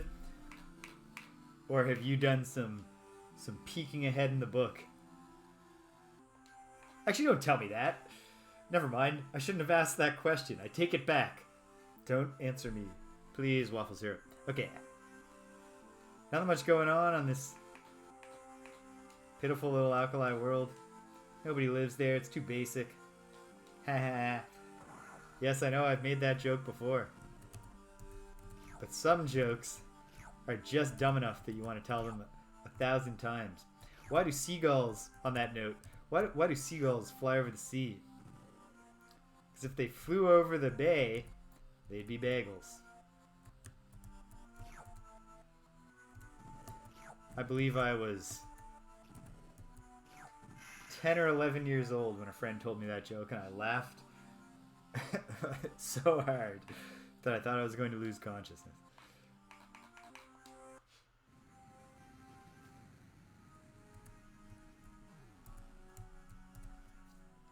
That's the way to do it, Waffle Syrup. Keep them guessing. Never show your cards. Play them close to the chest. Alright, come on. It would be beautiful to find another radioactive world.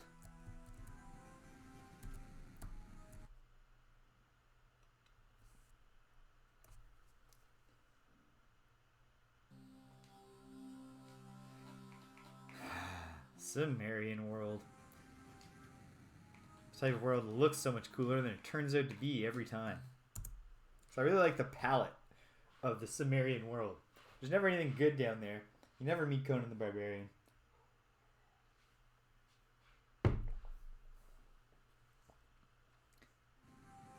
Random thought that I'll throw out.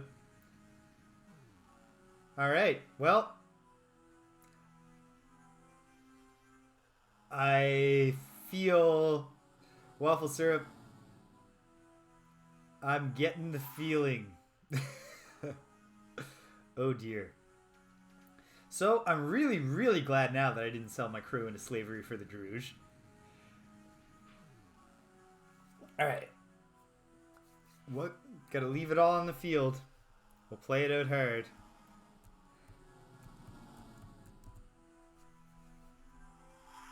I just really thought that the Urquan could hold the Xurza Urquan, the Greens, could hold the line longer. I mean, they won the first time in the first Doctrine War. If we run into a green now, are they also into cleansing the galaxy? Oh, the Spathi. I mean, yes, it's I suppose I could have that reaction for every single of the alien races we know, because the implication of wiping everything from the galaxy is that they will all be dead, cleansing the galaxy here. Oh, gotta add Hyperion.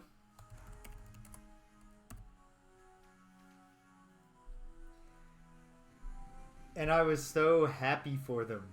Like, or, you know, not that happy, because like it would have been nice to still have them on team. But I was happy for them when they finally got a slave shield. And now they're just sitting ducks. Man, it's a grim game in a lot of ways, for all its you know, wackiness. Okay, Hyperion searched all planets. Decent haul of resources. What else is there to say about that? Okay.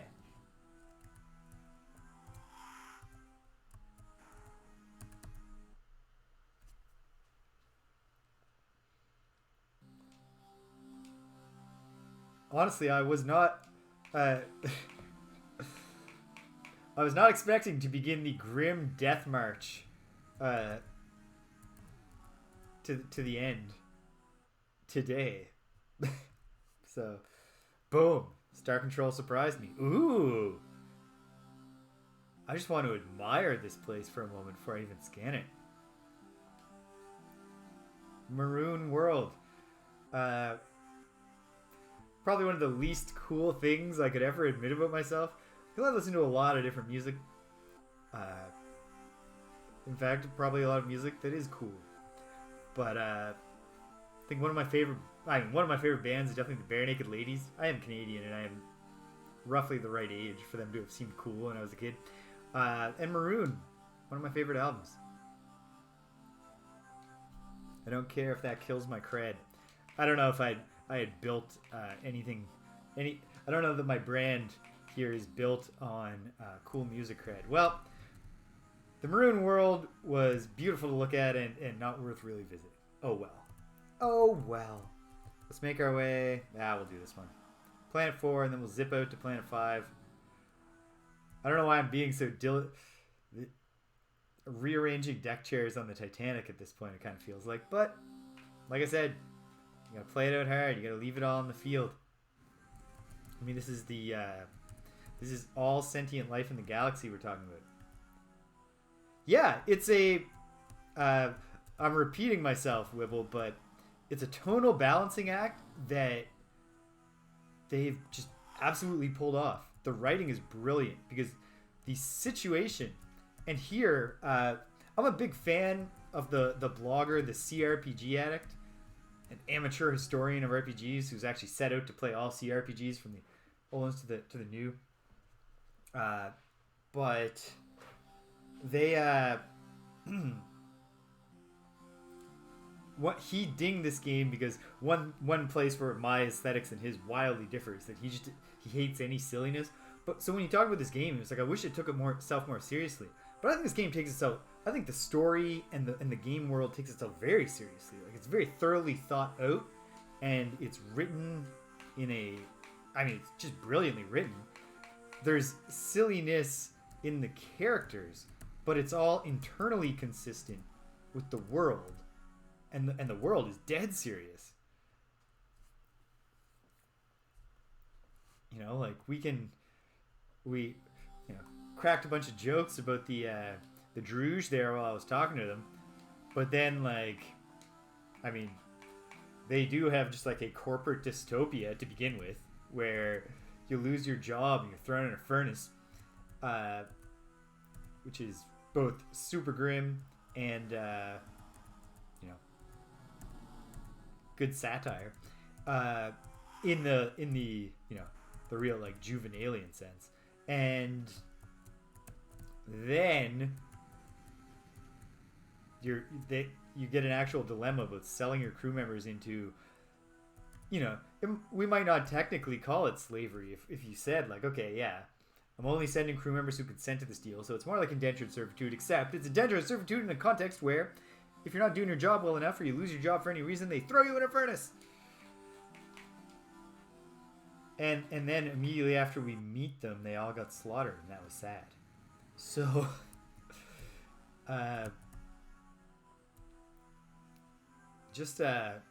they walk a tightrope. They walked a tightrope in the way they wrote this game, and thus far, I like the only writing that I've had any criticism for thus far, and I'll reiterate it because I do think that my position here is right, is that some of the dialogue with the siren that implies that it's like it's an ethical failing on their part to have a moral failing to have a revealing outfit.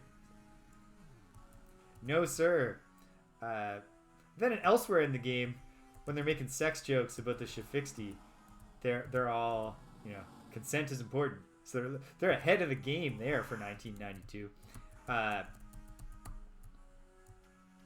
Just that one weird blind spot where I'm the ethics police, justify that outfit. She doesn't have to justify that outfit to you, pal. What on earth is wrong with you? She's not a school teacher. And if she was a school teacher, this would only matter at work. Oh dear. Alright. This is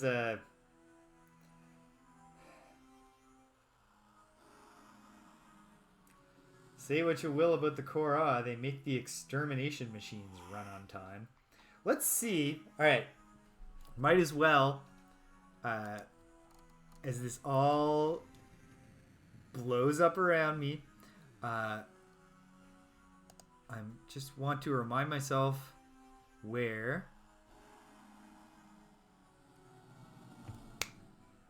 I just made a mental connection that is going to be useless now, but is good to have for the future. The prank device that the Spathi left me, that then the analysis was like, the God would love this because it lets you like send sounds, you could mess around, you could freak people out. And then I've been also told that the God know how to manipulate the Ilrath. I bet, we're going to find it on playthrough 2, that device we can use to imitate their gods. Right? And like get control of them. Don't tell me, but anyway, we're not going to find out today because we're going to be exterminated along with everything else in the galaxy. Where are the Yehat? All I wrote down was the Serpentis constellation. So, in the search log did I note when I found their planet? I should have. I usually do. Serpentis. I didn't even write... that was sloppy of me. Didn't even write it down. Okay. Well, I won't make that mistake right now. What star system did I just search? Delta Sculptoris.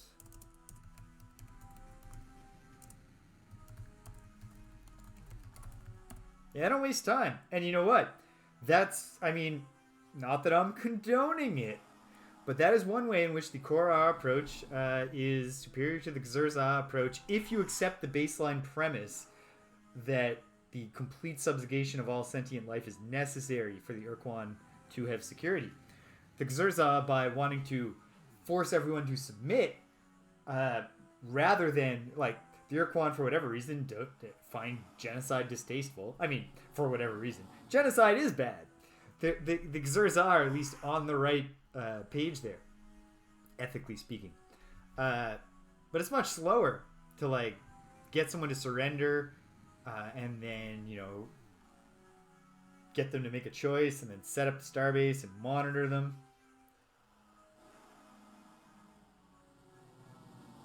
Yeah, listen, like, both approaches have a very clear logic. Not that we have to admire the logic, but the Korra is certainly faster. It certainly gets right down to business. Okay, let's just start hitting Serpentis star systems and see if I can find the Ahad home planet and see if having the Shafixti and be like, look, your children, we brought them back to life.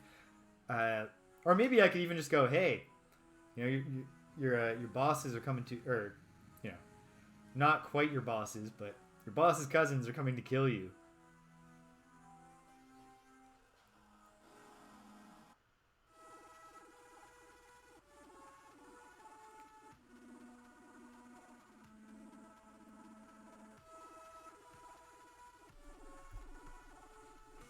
Okay. It is exciting, though, to know that a successful run of the game won't necessarily be that long, perhaps. Although, of course, the length might come from it taking many runs to get there. But, like, this happens on a much faster timeline than I necessarily expected. Then again, most wars happen reasonably quickly. Okay. Obviously, this is not the home planet.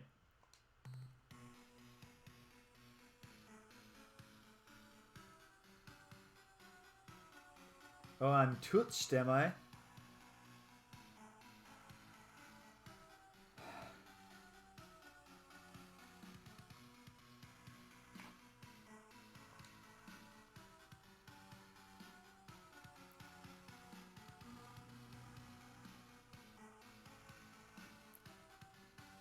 Do you want to talk to them? They're right here with me.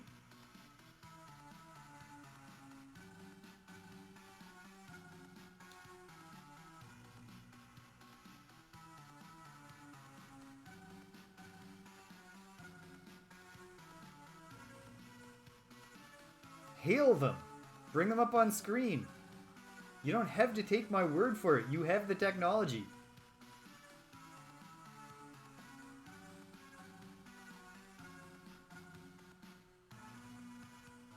Why would I do that? I have been...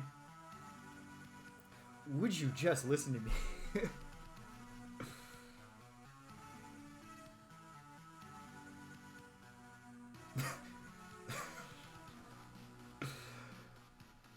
In the future, I cannot wait to hear this voice acting. Doesn't surprise me, Wibble.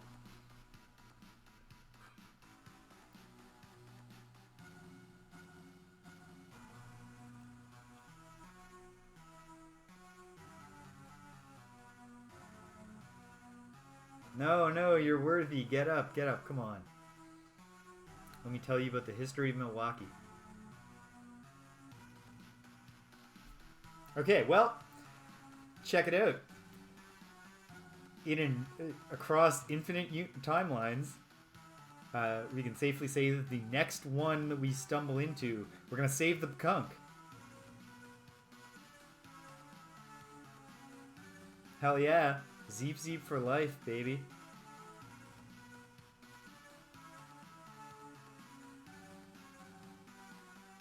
Hell yeah. It is time for the Zeep revolution. This is actually a really terrible time to launch a revolution, man. But I didn't have any dialogue options to warn you with. But hey, there we go. Theory... Hey, Arizona Wolf. Stream's going great. Game's going great in the sense of, like, having fun and cool things are happening. Going terrible in the sense of trying to prevent the extirpation of all life in the galaxy by the core A. If anything, the galaxy is going to be extirpated by the end of this stream because I have run out of time. I'm going to need another playthrough. I am heading for the failure state. But nonetheless, yeah. Well, the reign of the Zeep Zeeps is not going to be long, is it? There are 2 Yehad circles of influence. They have to fight a whole civil war. Yeesh. Well,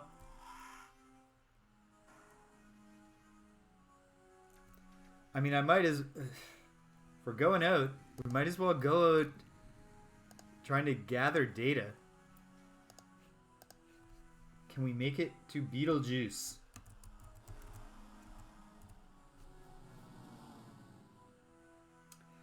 No, I don't think it's quite possible the Zeepsy brain will never begin.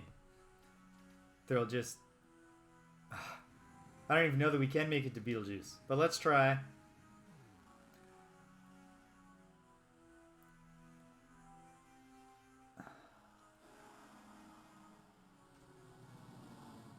Okay.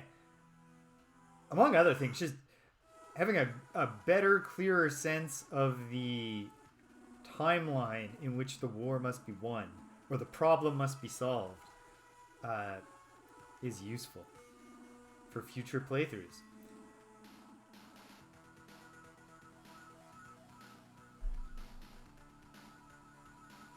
Man, I love this game. This is such a good game. I'm so glad that I'm finally playing it, even if, you know, a very sad thing is going to happen to all of the lovable aliens I've met and all of the crummy aliens I've met. Well, not all the crummy aliens, because the Korra and the Xurza are going to be fine. Maybe not even the Xurza. Will the Korra turn on the Xurza and cleanse them too? Yeah. Yeah, they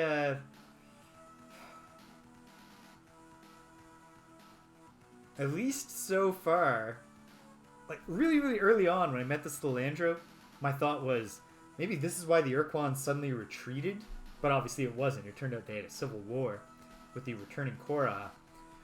But since then, I've been thinking, like, does Stelandro have to have some kind of big role to play in the story? Is it going to be like the, you know, the psychic octopus in Watchmen? If you never read Watchmen, try to forget that I even just said what I just said. But if you have read it, you know what I'm talking about. Or alternately, is there some way we can we manipulate the... I don't know. Well, this could be real bleak. Will there be a slave shield and a starbase still here? Okay. Probably nothing we can say to them to get them on site, but... Hey! I got some... Oh, I just have some really bad news. But Ala wants to get... Yeah. Maybe after insulting her outfit for no sensible reason, I can tell her the truth. Sorry, Commander Talana. It's just... It's looking... Alright.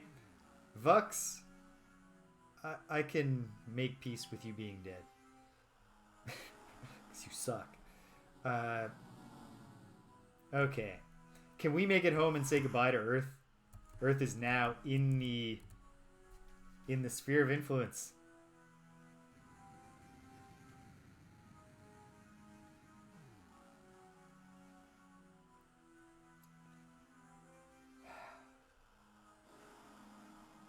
Or do we just want to shoot to the edge of the galaxy? We'll restart the human race on a distant star. I mean, geez.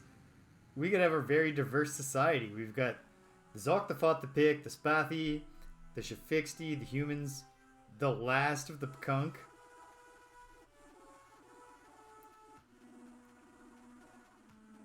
I want to see if there's like a, oh hey, Earth has been destroyed message waiting for me.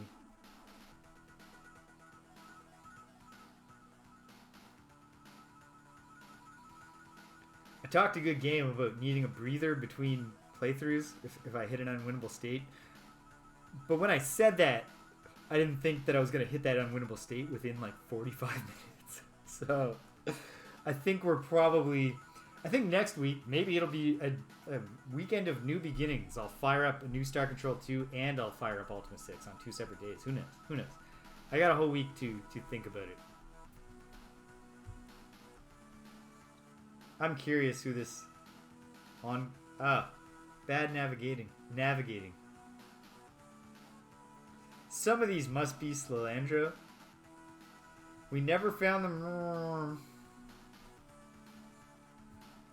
But we will. Next time around, maybe.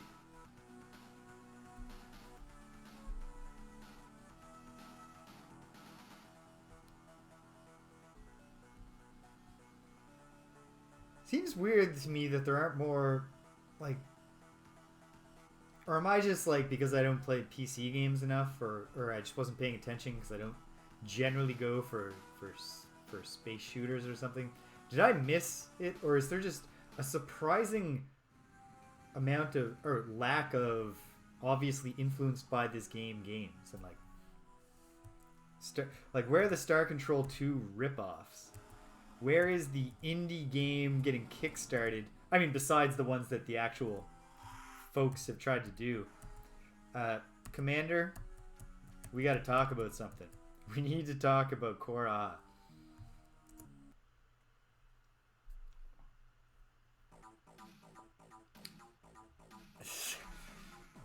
Let's see how glad you are. No, I can't warn him.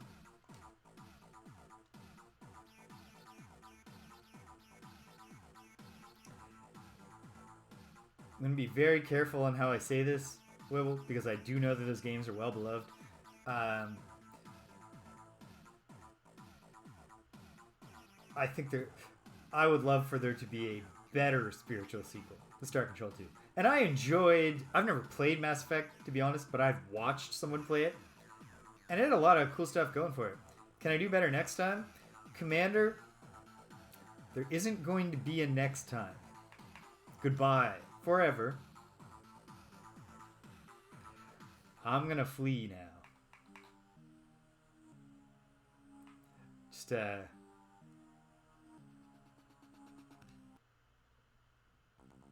I heard good things about Outer Worlds, Waffle Syrup. But like, someone should be like, there should literally be a like straight up clone. Not a spiritual, like, not like, you know, this tries to achieve the epic scope of intergalactic storytelling, or, you know, you land on planets to get minerals, but it's otherwise kind of like an over-the-shoulder shooter. Well, it is and it isn't, Stimpinski. Like, I can see what Wibble's getting at. But, you know, but, like, I mean, literally... Why isn't someone making a game where it's kind of an RPG adventure with an open galaxy that you explore and get minerals and stuff, and then the combat is a space war ripoff? That's not fair. They did more than enough to add to Space War that I should give them credit, not just call it a ripoff.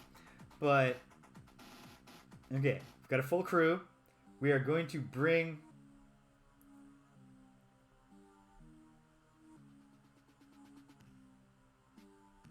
we're bringing as many people with us as we flee and abandon Earth.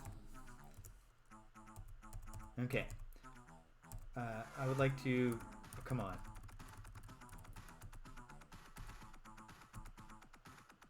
Okay, here we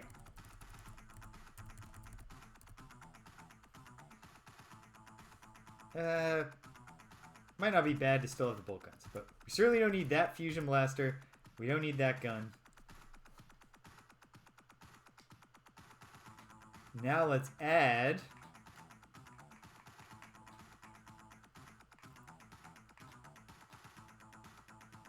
Oh yeah, I got all kinds of stuff I'll never even get to use now. But let's put a fusion blaster up front. And let's get a Shiva furnace on there. Why not? I don't even know if I'll get to fight with this thing before it's all over.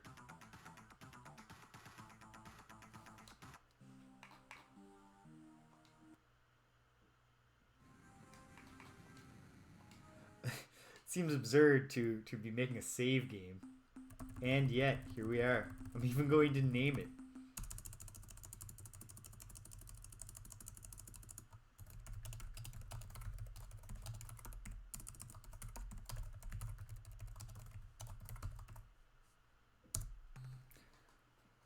We don't need a date on that because I can't imagine I'm ever going to load it.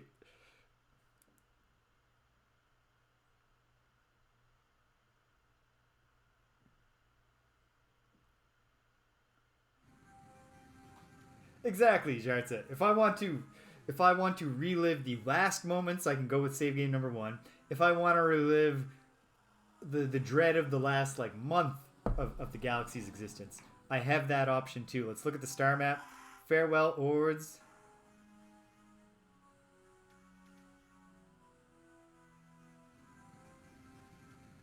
Yeah, and British. That's what I mean. Like I can see plenty of ways in which I bet this game had influence on various people. Oh, they're skipping Earth for now. They're gonna drag it out. Well, let's just explore, I guess. What else are we gonna do?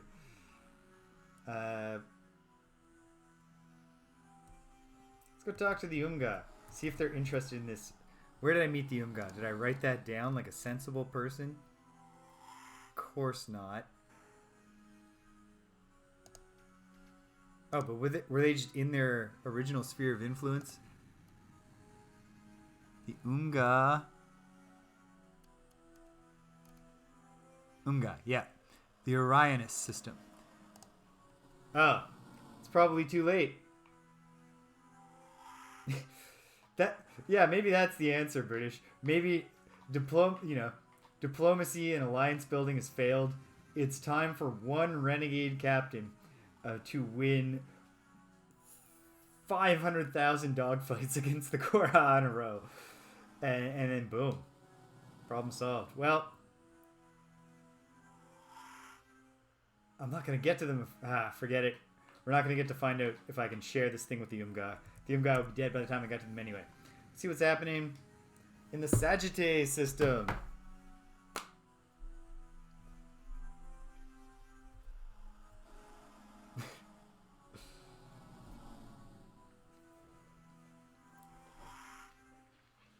It's not actually a good song, but when I was a kid, I thought it was a good song.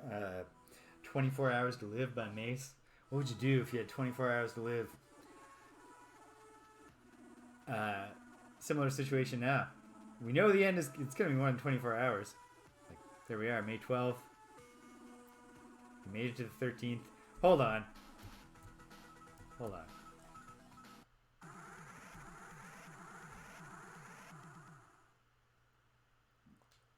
I want to see. Okay. Now, I was like, man, what if there's a, don't you think you're wasting your time now that the galaxy is doomed? Yeah, you want to break us into targeting components? Well, guess what? We got nothing to lose. Captain Graham would rather go out fighting.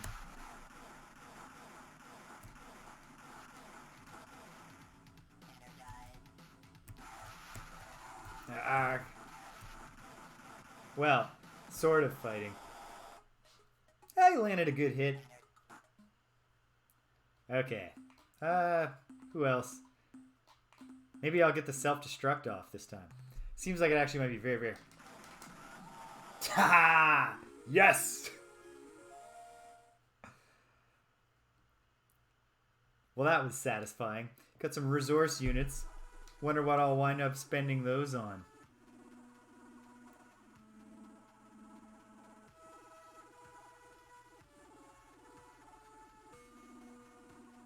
I'll have to...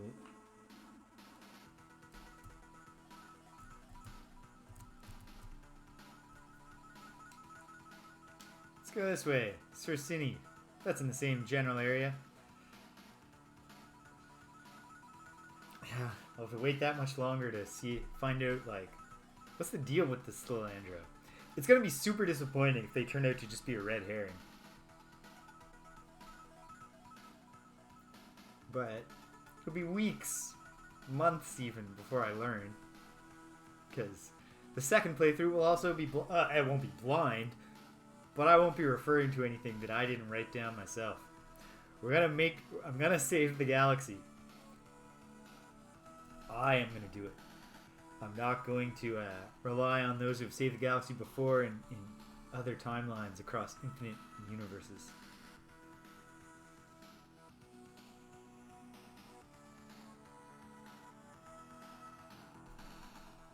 Okay, someone's coming to greet us. Is it another Slilandra? Who cares? If it is, if it isn't.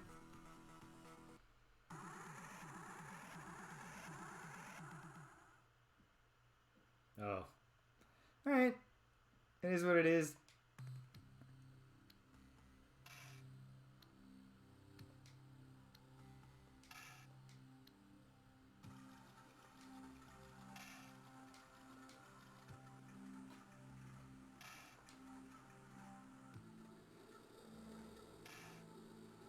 Well, I appreciate you listening, sir. You gotta give him credit for that. He heard me out. Can't say that he didn't give me a chance to plead my case. Now waste your ammo, you chump. Ah! Snurfle.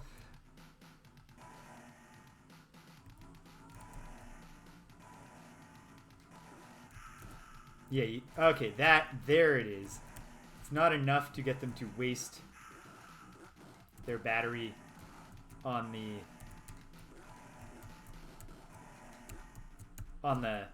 saw blade missiles. You need just to get close enough a couple times. So the eluder, like, the eluder's a really good ship for a lot, like, often, because both the butt missiles are a helpful weapon, especially if you're not good at aiming, but also the extremely good eluding capabilities of the ship are helpful. But they are, like, in a rock paper scissors sense, like, of the ships I've had, they're checkmate for the Korra, which is hilarious.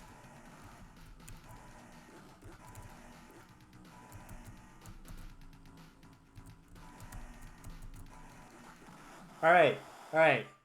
The galaxy is going to be cleansed, but I just won a dogfight. Start to finish, one ship.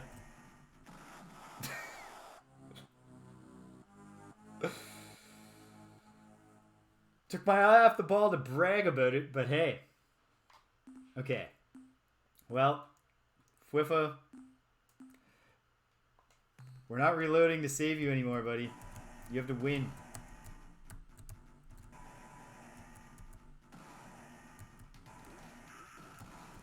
Right. What did I just say is the goal here.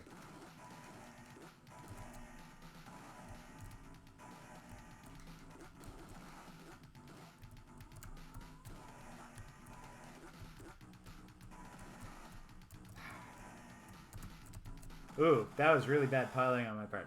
Doesn't matter. I'm still riding high off the one time that I actually won in an honest fight. Okay, well now we don't have great options left. Doesn't matter.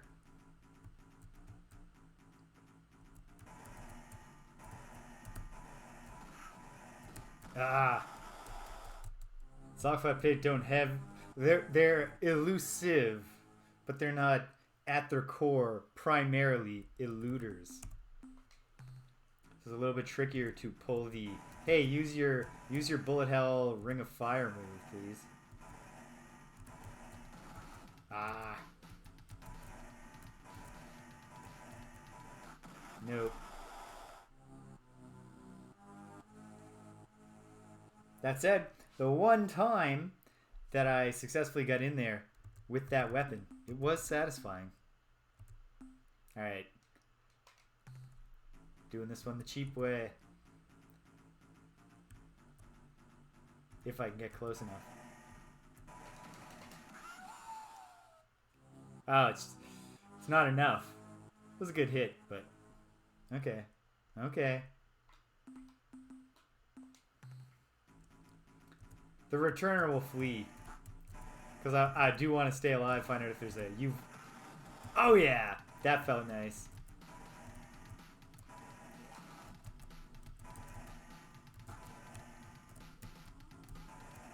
Yeah. That's not a strategy that can win that fight. But it is a strategy that can do a fair bit of damage. Alright. Pekunk. You're the last of the Pekunk anyway, which is pretty grim.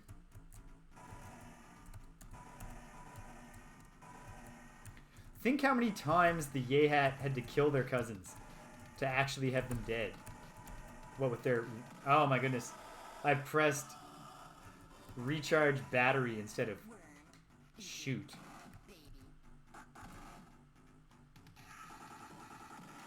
Alright, got a little damage on him. Chip, chip, chip, chip, chip. We're working on it. I know the Earthling Cruiser is not going to do well at all.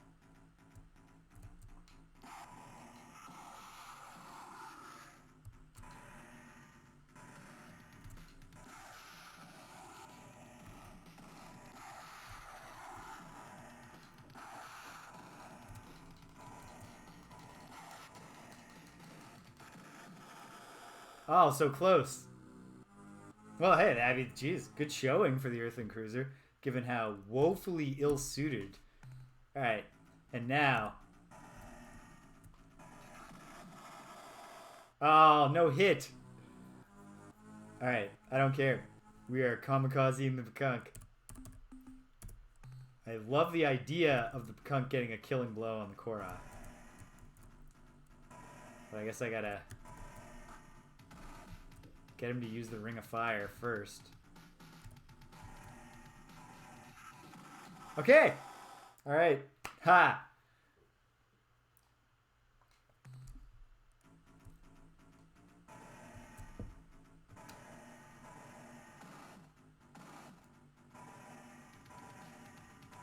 We're out of here, baby. Well. Oh. Oh.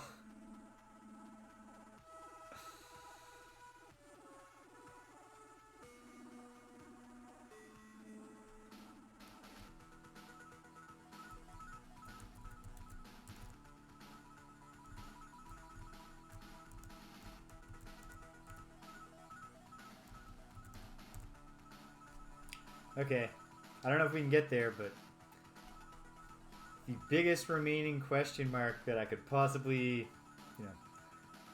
get any information about is, now that I've got this prank device, can I appeal to the Umga and learn their secrets of manipulating the Ilrith? Maybe even get them on board because I have such a fun way to pull pranks. Can I even get to them before they don't exist anymore? 2159. It's a real 2020 kind of year. Just bad. Not good for anybody.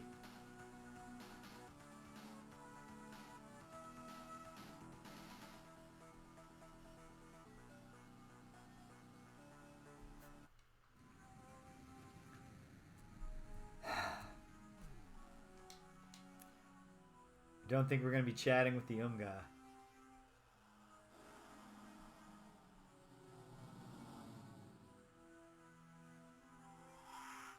Well, hey, they didn't kill the Yehat. It's actually kind of inefficient of them. Okay, let's actually try to go back to Earth. Oh, I don't have I barely have the fuel, and I certainly haven't got any resources. Well, let's see how far north we can get. Can we get to the Vega system? Probably not.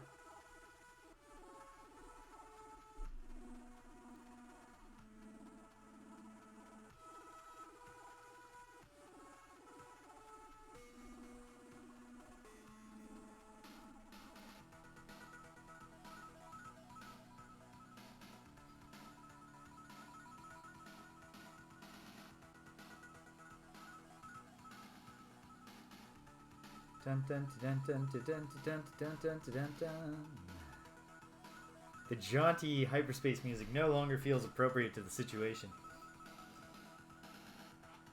They should have just replaced it with an ominous heartbeat sound at this point.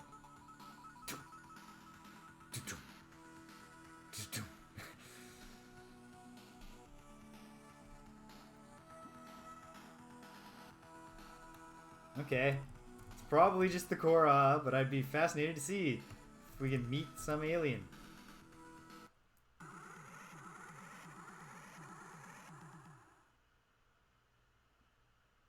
No, it's only one.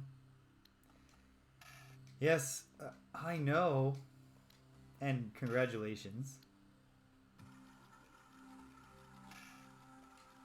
Yes. Yeah.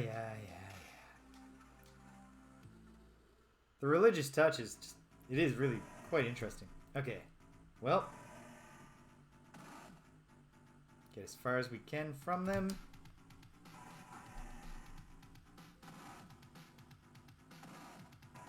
Ha! Didn't lose anybody. Alright. Can we make it to Vega?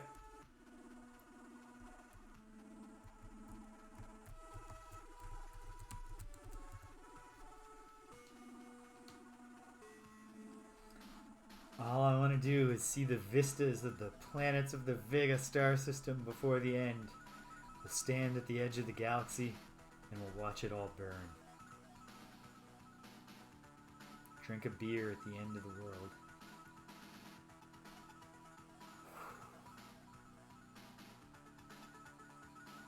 Do we have the fuel to make it to the Vega system?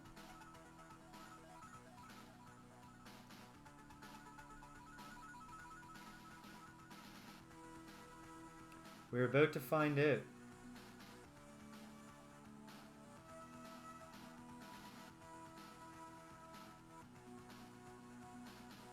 Alternately, if you run out of fuel, do you drift through the vacuum of space or you just get game over? We might find that out too. Hey, we made it. What's good? We're heading straight to Planet 1. Anybody live here?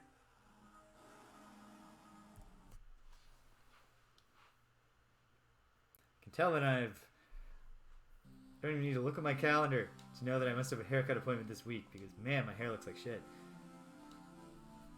Nope. Nothing. It's just some boring star system.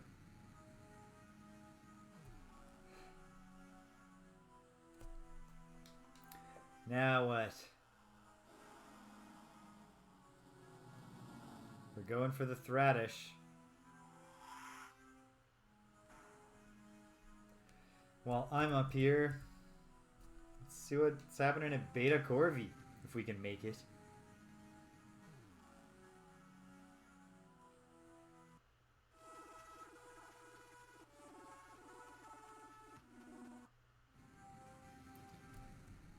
That looks like a habitable planet. Someone live here?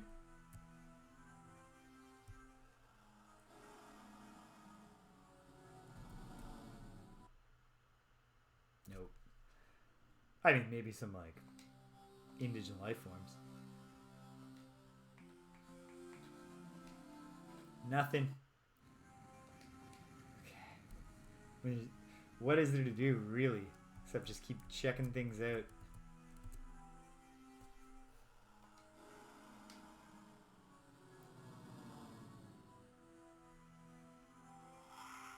I don't know if this quite counts even as playing it out hard anymore. This is enjoying your last fleeting moments of existence in a galaxy of terror and dread.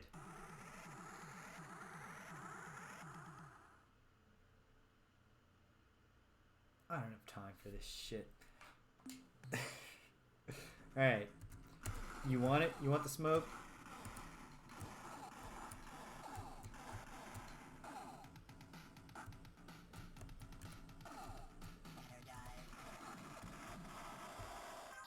That's how we do it back on Earth.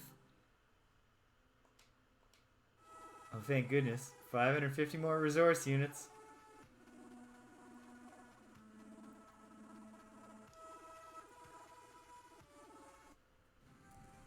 furthest edge. Doesn't look like there's gonna be anything. It's gonna be too cold because this lousy little pitiful ass sun. Look at that. The sun is smaller than the innermost planet. Again, not an astronomer, or astrologer, by any means, but I don't think that actually happens. Like suns that are smaller than their planets. Unless it's just like extraordinarily dense, I suppose. But I don't know. I didn't know. Thought we might have found a treasure world.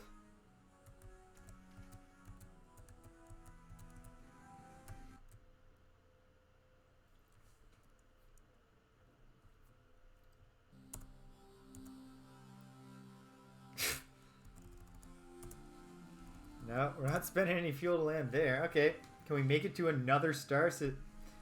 Thradash, we quite genuinely hardly knew ye.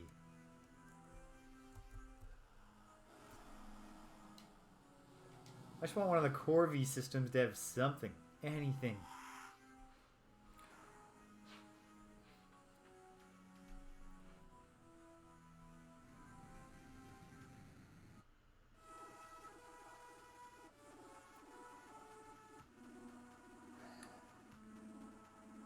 Can't catch me yet. Give it a moment. I'm much easier to catch when I've run out of fuel. Okay. Who knows? That's habitable.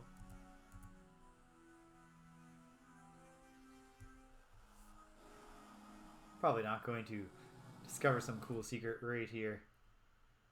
At the very, very last. Nope. It's a crummy acid world once again. Unless I refuse to give up hope of finding something cool.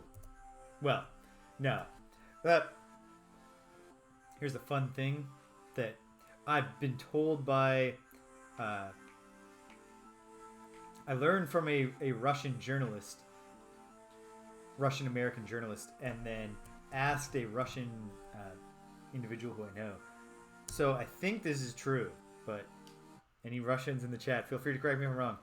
But the rough analog of the English saying "hope springs eternal," the Russian rough equivalent saying translates to "hope dies last." And well, can we make it one more star system? One last ride? We're running on fumes, and this star system is what it is. Okay.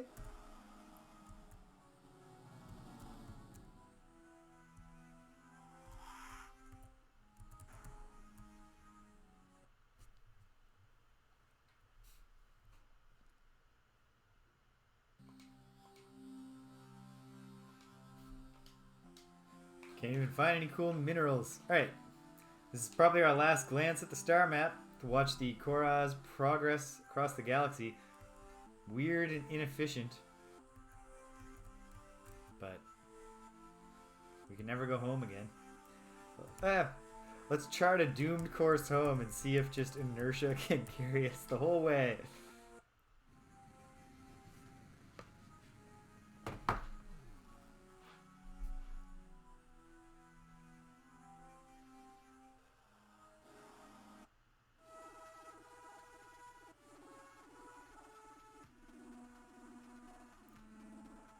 Well, that's kind of unrealistic.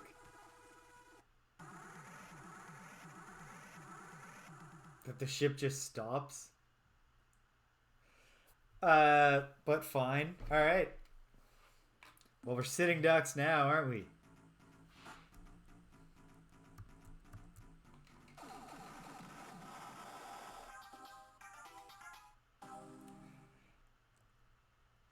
In playthrough 2, I'm going to prioritize getting a front-facing fusion blaster early on.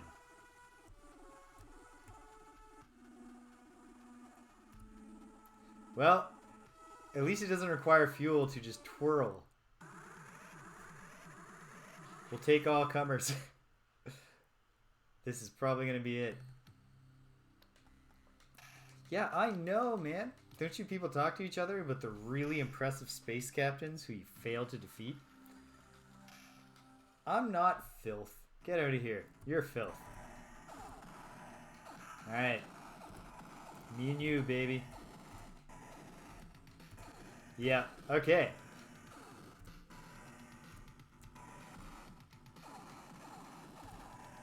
I think the game would actually let me use thrusters now, but I'm playing this realistically. I'm pretending that I can't use my thrusters anymore. And we're just killing the Korra as we drift in the vacuum of space.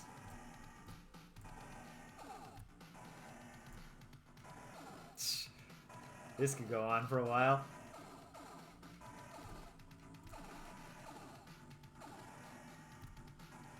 Hey you, what's up? Got a cat in here squeaking at me. Hey you. I'll come spend some time with you very soon, sweetheart, because I am going to fail to save the galaxy any minute now. Oof! Oh no! Well, at least we're getting some evasive maneuvers going. Oh, come on. Screw you, Death Lord number 31. Till the last drop. Ha! Yes! Alright, moral victory. Who really won this war? When you think about it.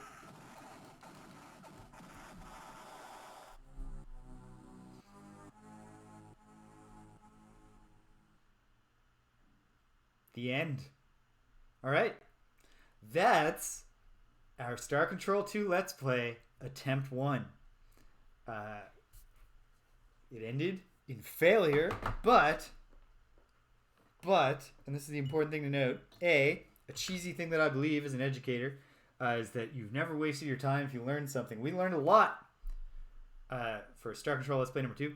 And then also, it's just a thing I believe is a young at heart and still kind of physically young person is that, you didn't waste your time if you had fun.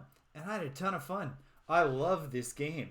I can't wait. I can wait. I can wait at least 6 days to play it again and fire it up and see how we can do better. But we didn't do better this time. I mean, I actually did do much better than my 2-hour trial run. And surely we'll do much better next time because, among other things, we're going to hit the ground running with the Spathi pretty early. We're going to save the Pekunk, which will at least feel good in our hearts. It's not that important to me to still have Pekunk fighters. We'll get the Yehat on board early. We'll get that Civil War going. The good Civil War in this game. And when the Spathi, I don't want to go as far as to call it betrayal, but when the Spathi throw up their steal the slave shield schematics and reverse engineer it and ensconce themselves, but they leave us that gift, we will connect with the Umga. Wibble, I'm totally going to think about it, but I suspect that I'm going to do this one again. But we'll see. I promise. I'll think about it. I might even just I don't know. I'll think about it. I promise. I've got 6 days to agonize here. Yeah. But either way, when we start again, there's a lot of stuff that we can do fast now that we know more about the game. Among other things, perhaps one major discovery, just knowing that I can scroll down in the ship module menu and therefore add additional fuel tanks much earlier and extend the range of the ship will be very helpful. Knowing which star systems not to waste my time with while searching for minerals will be helpful. So I'm not saying we're going to win, but we're going to win next time. So that'll be exciting. And British and anyone who's looking forward to when I fire up Ultima 6, it is going to happen soon. Maybe next weekend, and definitely no later than a fortnight hence. Because I've mostly set up the overlays. They look alright. And I've got time to even try to make them look better. But they look good enough. I got to change the font color for my logo because it's not visible. Because it's like a mountain vista background So the light blue over the sky. Not a great visual. All right. So I wasn't planning to end early today, but that's because I wasn't planning to lose the war and watch the galaxy be cleansed of all non-Urquan life. In my last moments, as I drifted fuelless through the vacuum of space. But that's how it played out. Really cool. Really glad that I picked up this game. Really looking forward to trying it again. Really glad that you folks are hanging out with me while I play it, because it does enhance the experience. I think I'd be having a great time with this game even without you folks, but that's not to say that I don't really, really appreciate you being here. So, that's it. Time for me to go see what that cat was looking for. Probably she wants me to run the tap or something. Time for all of you to do whatever it is you do. And I hope you enjoy it. And I hope that the week goes well for everybody. And until those celestial bodies align and we're all here together again, take care of yourselves and be kind to everyone you meet.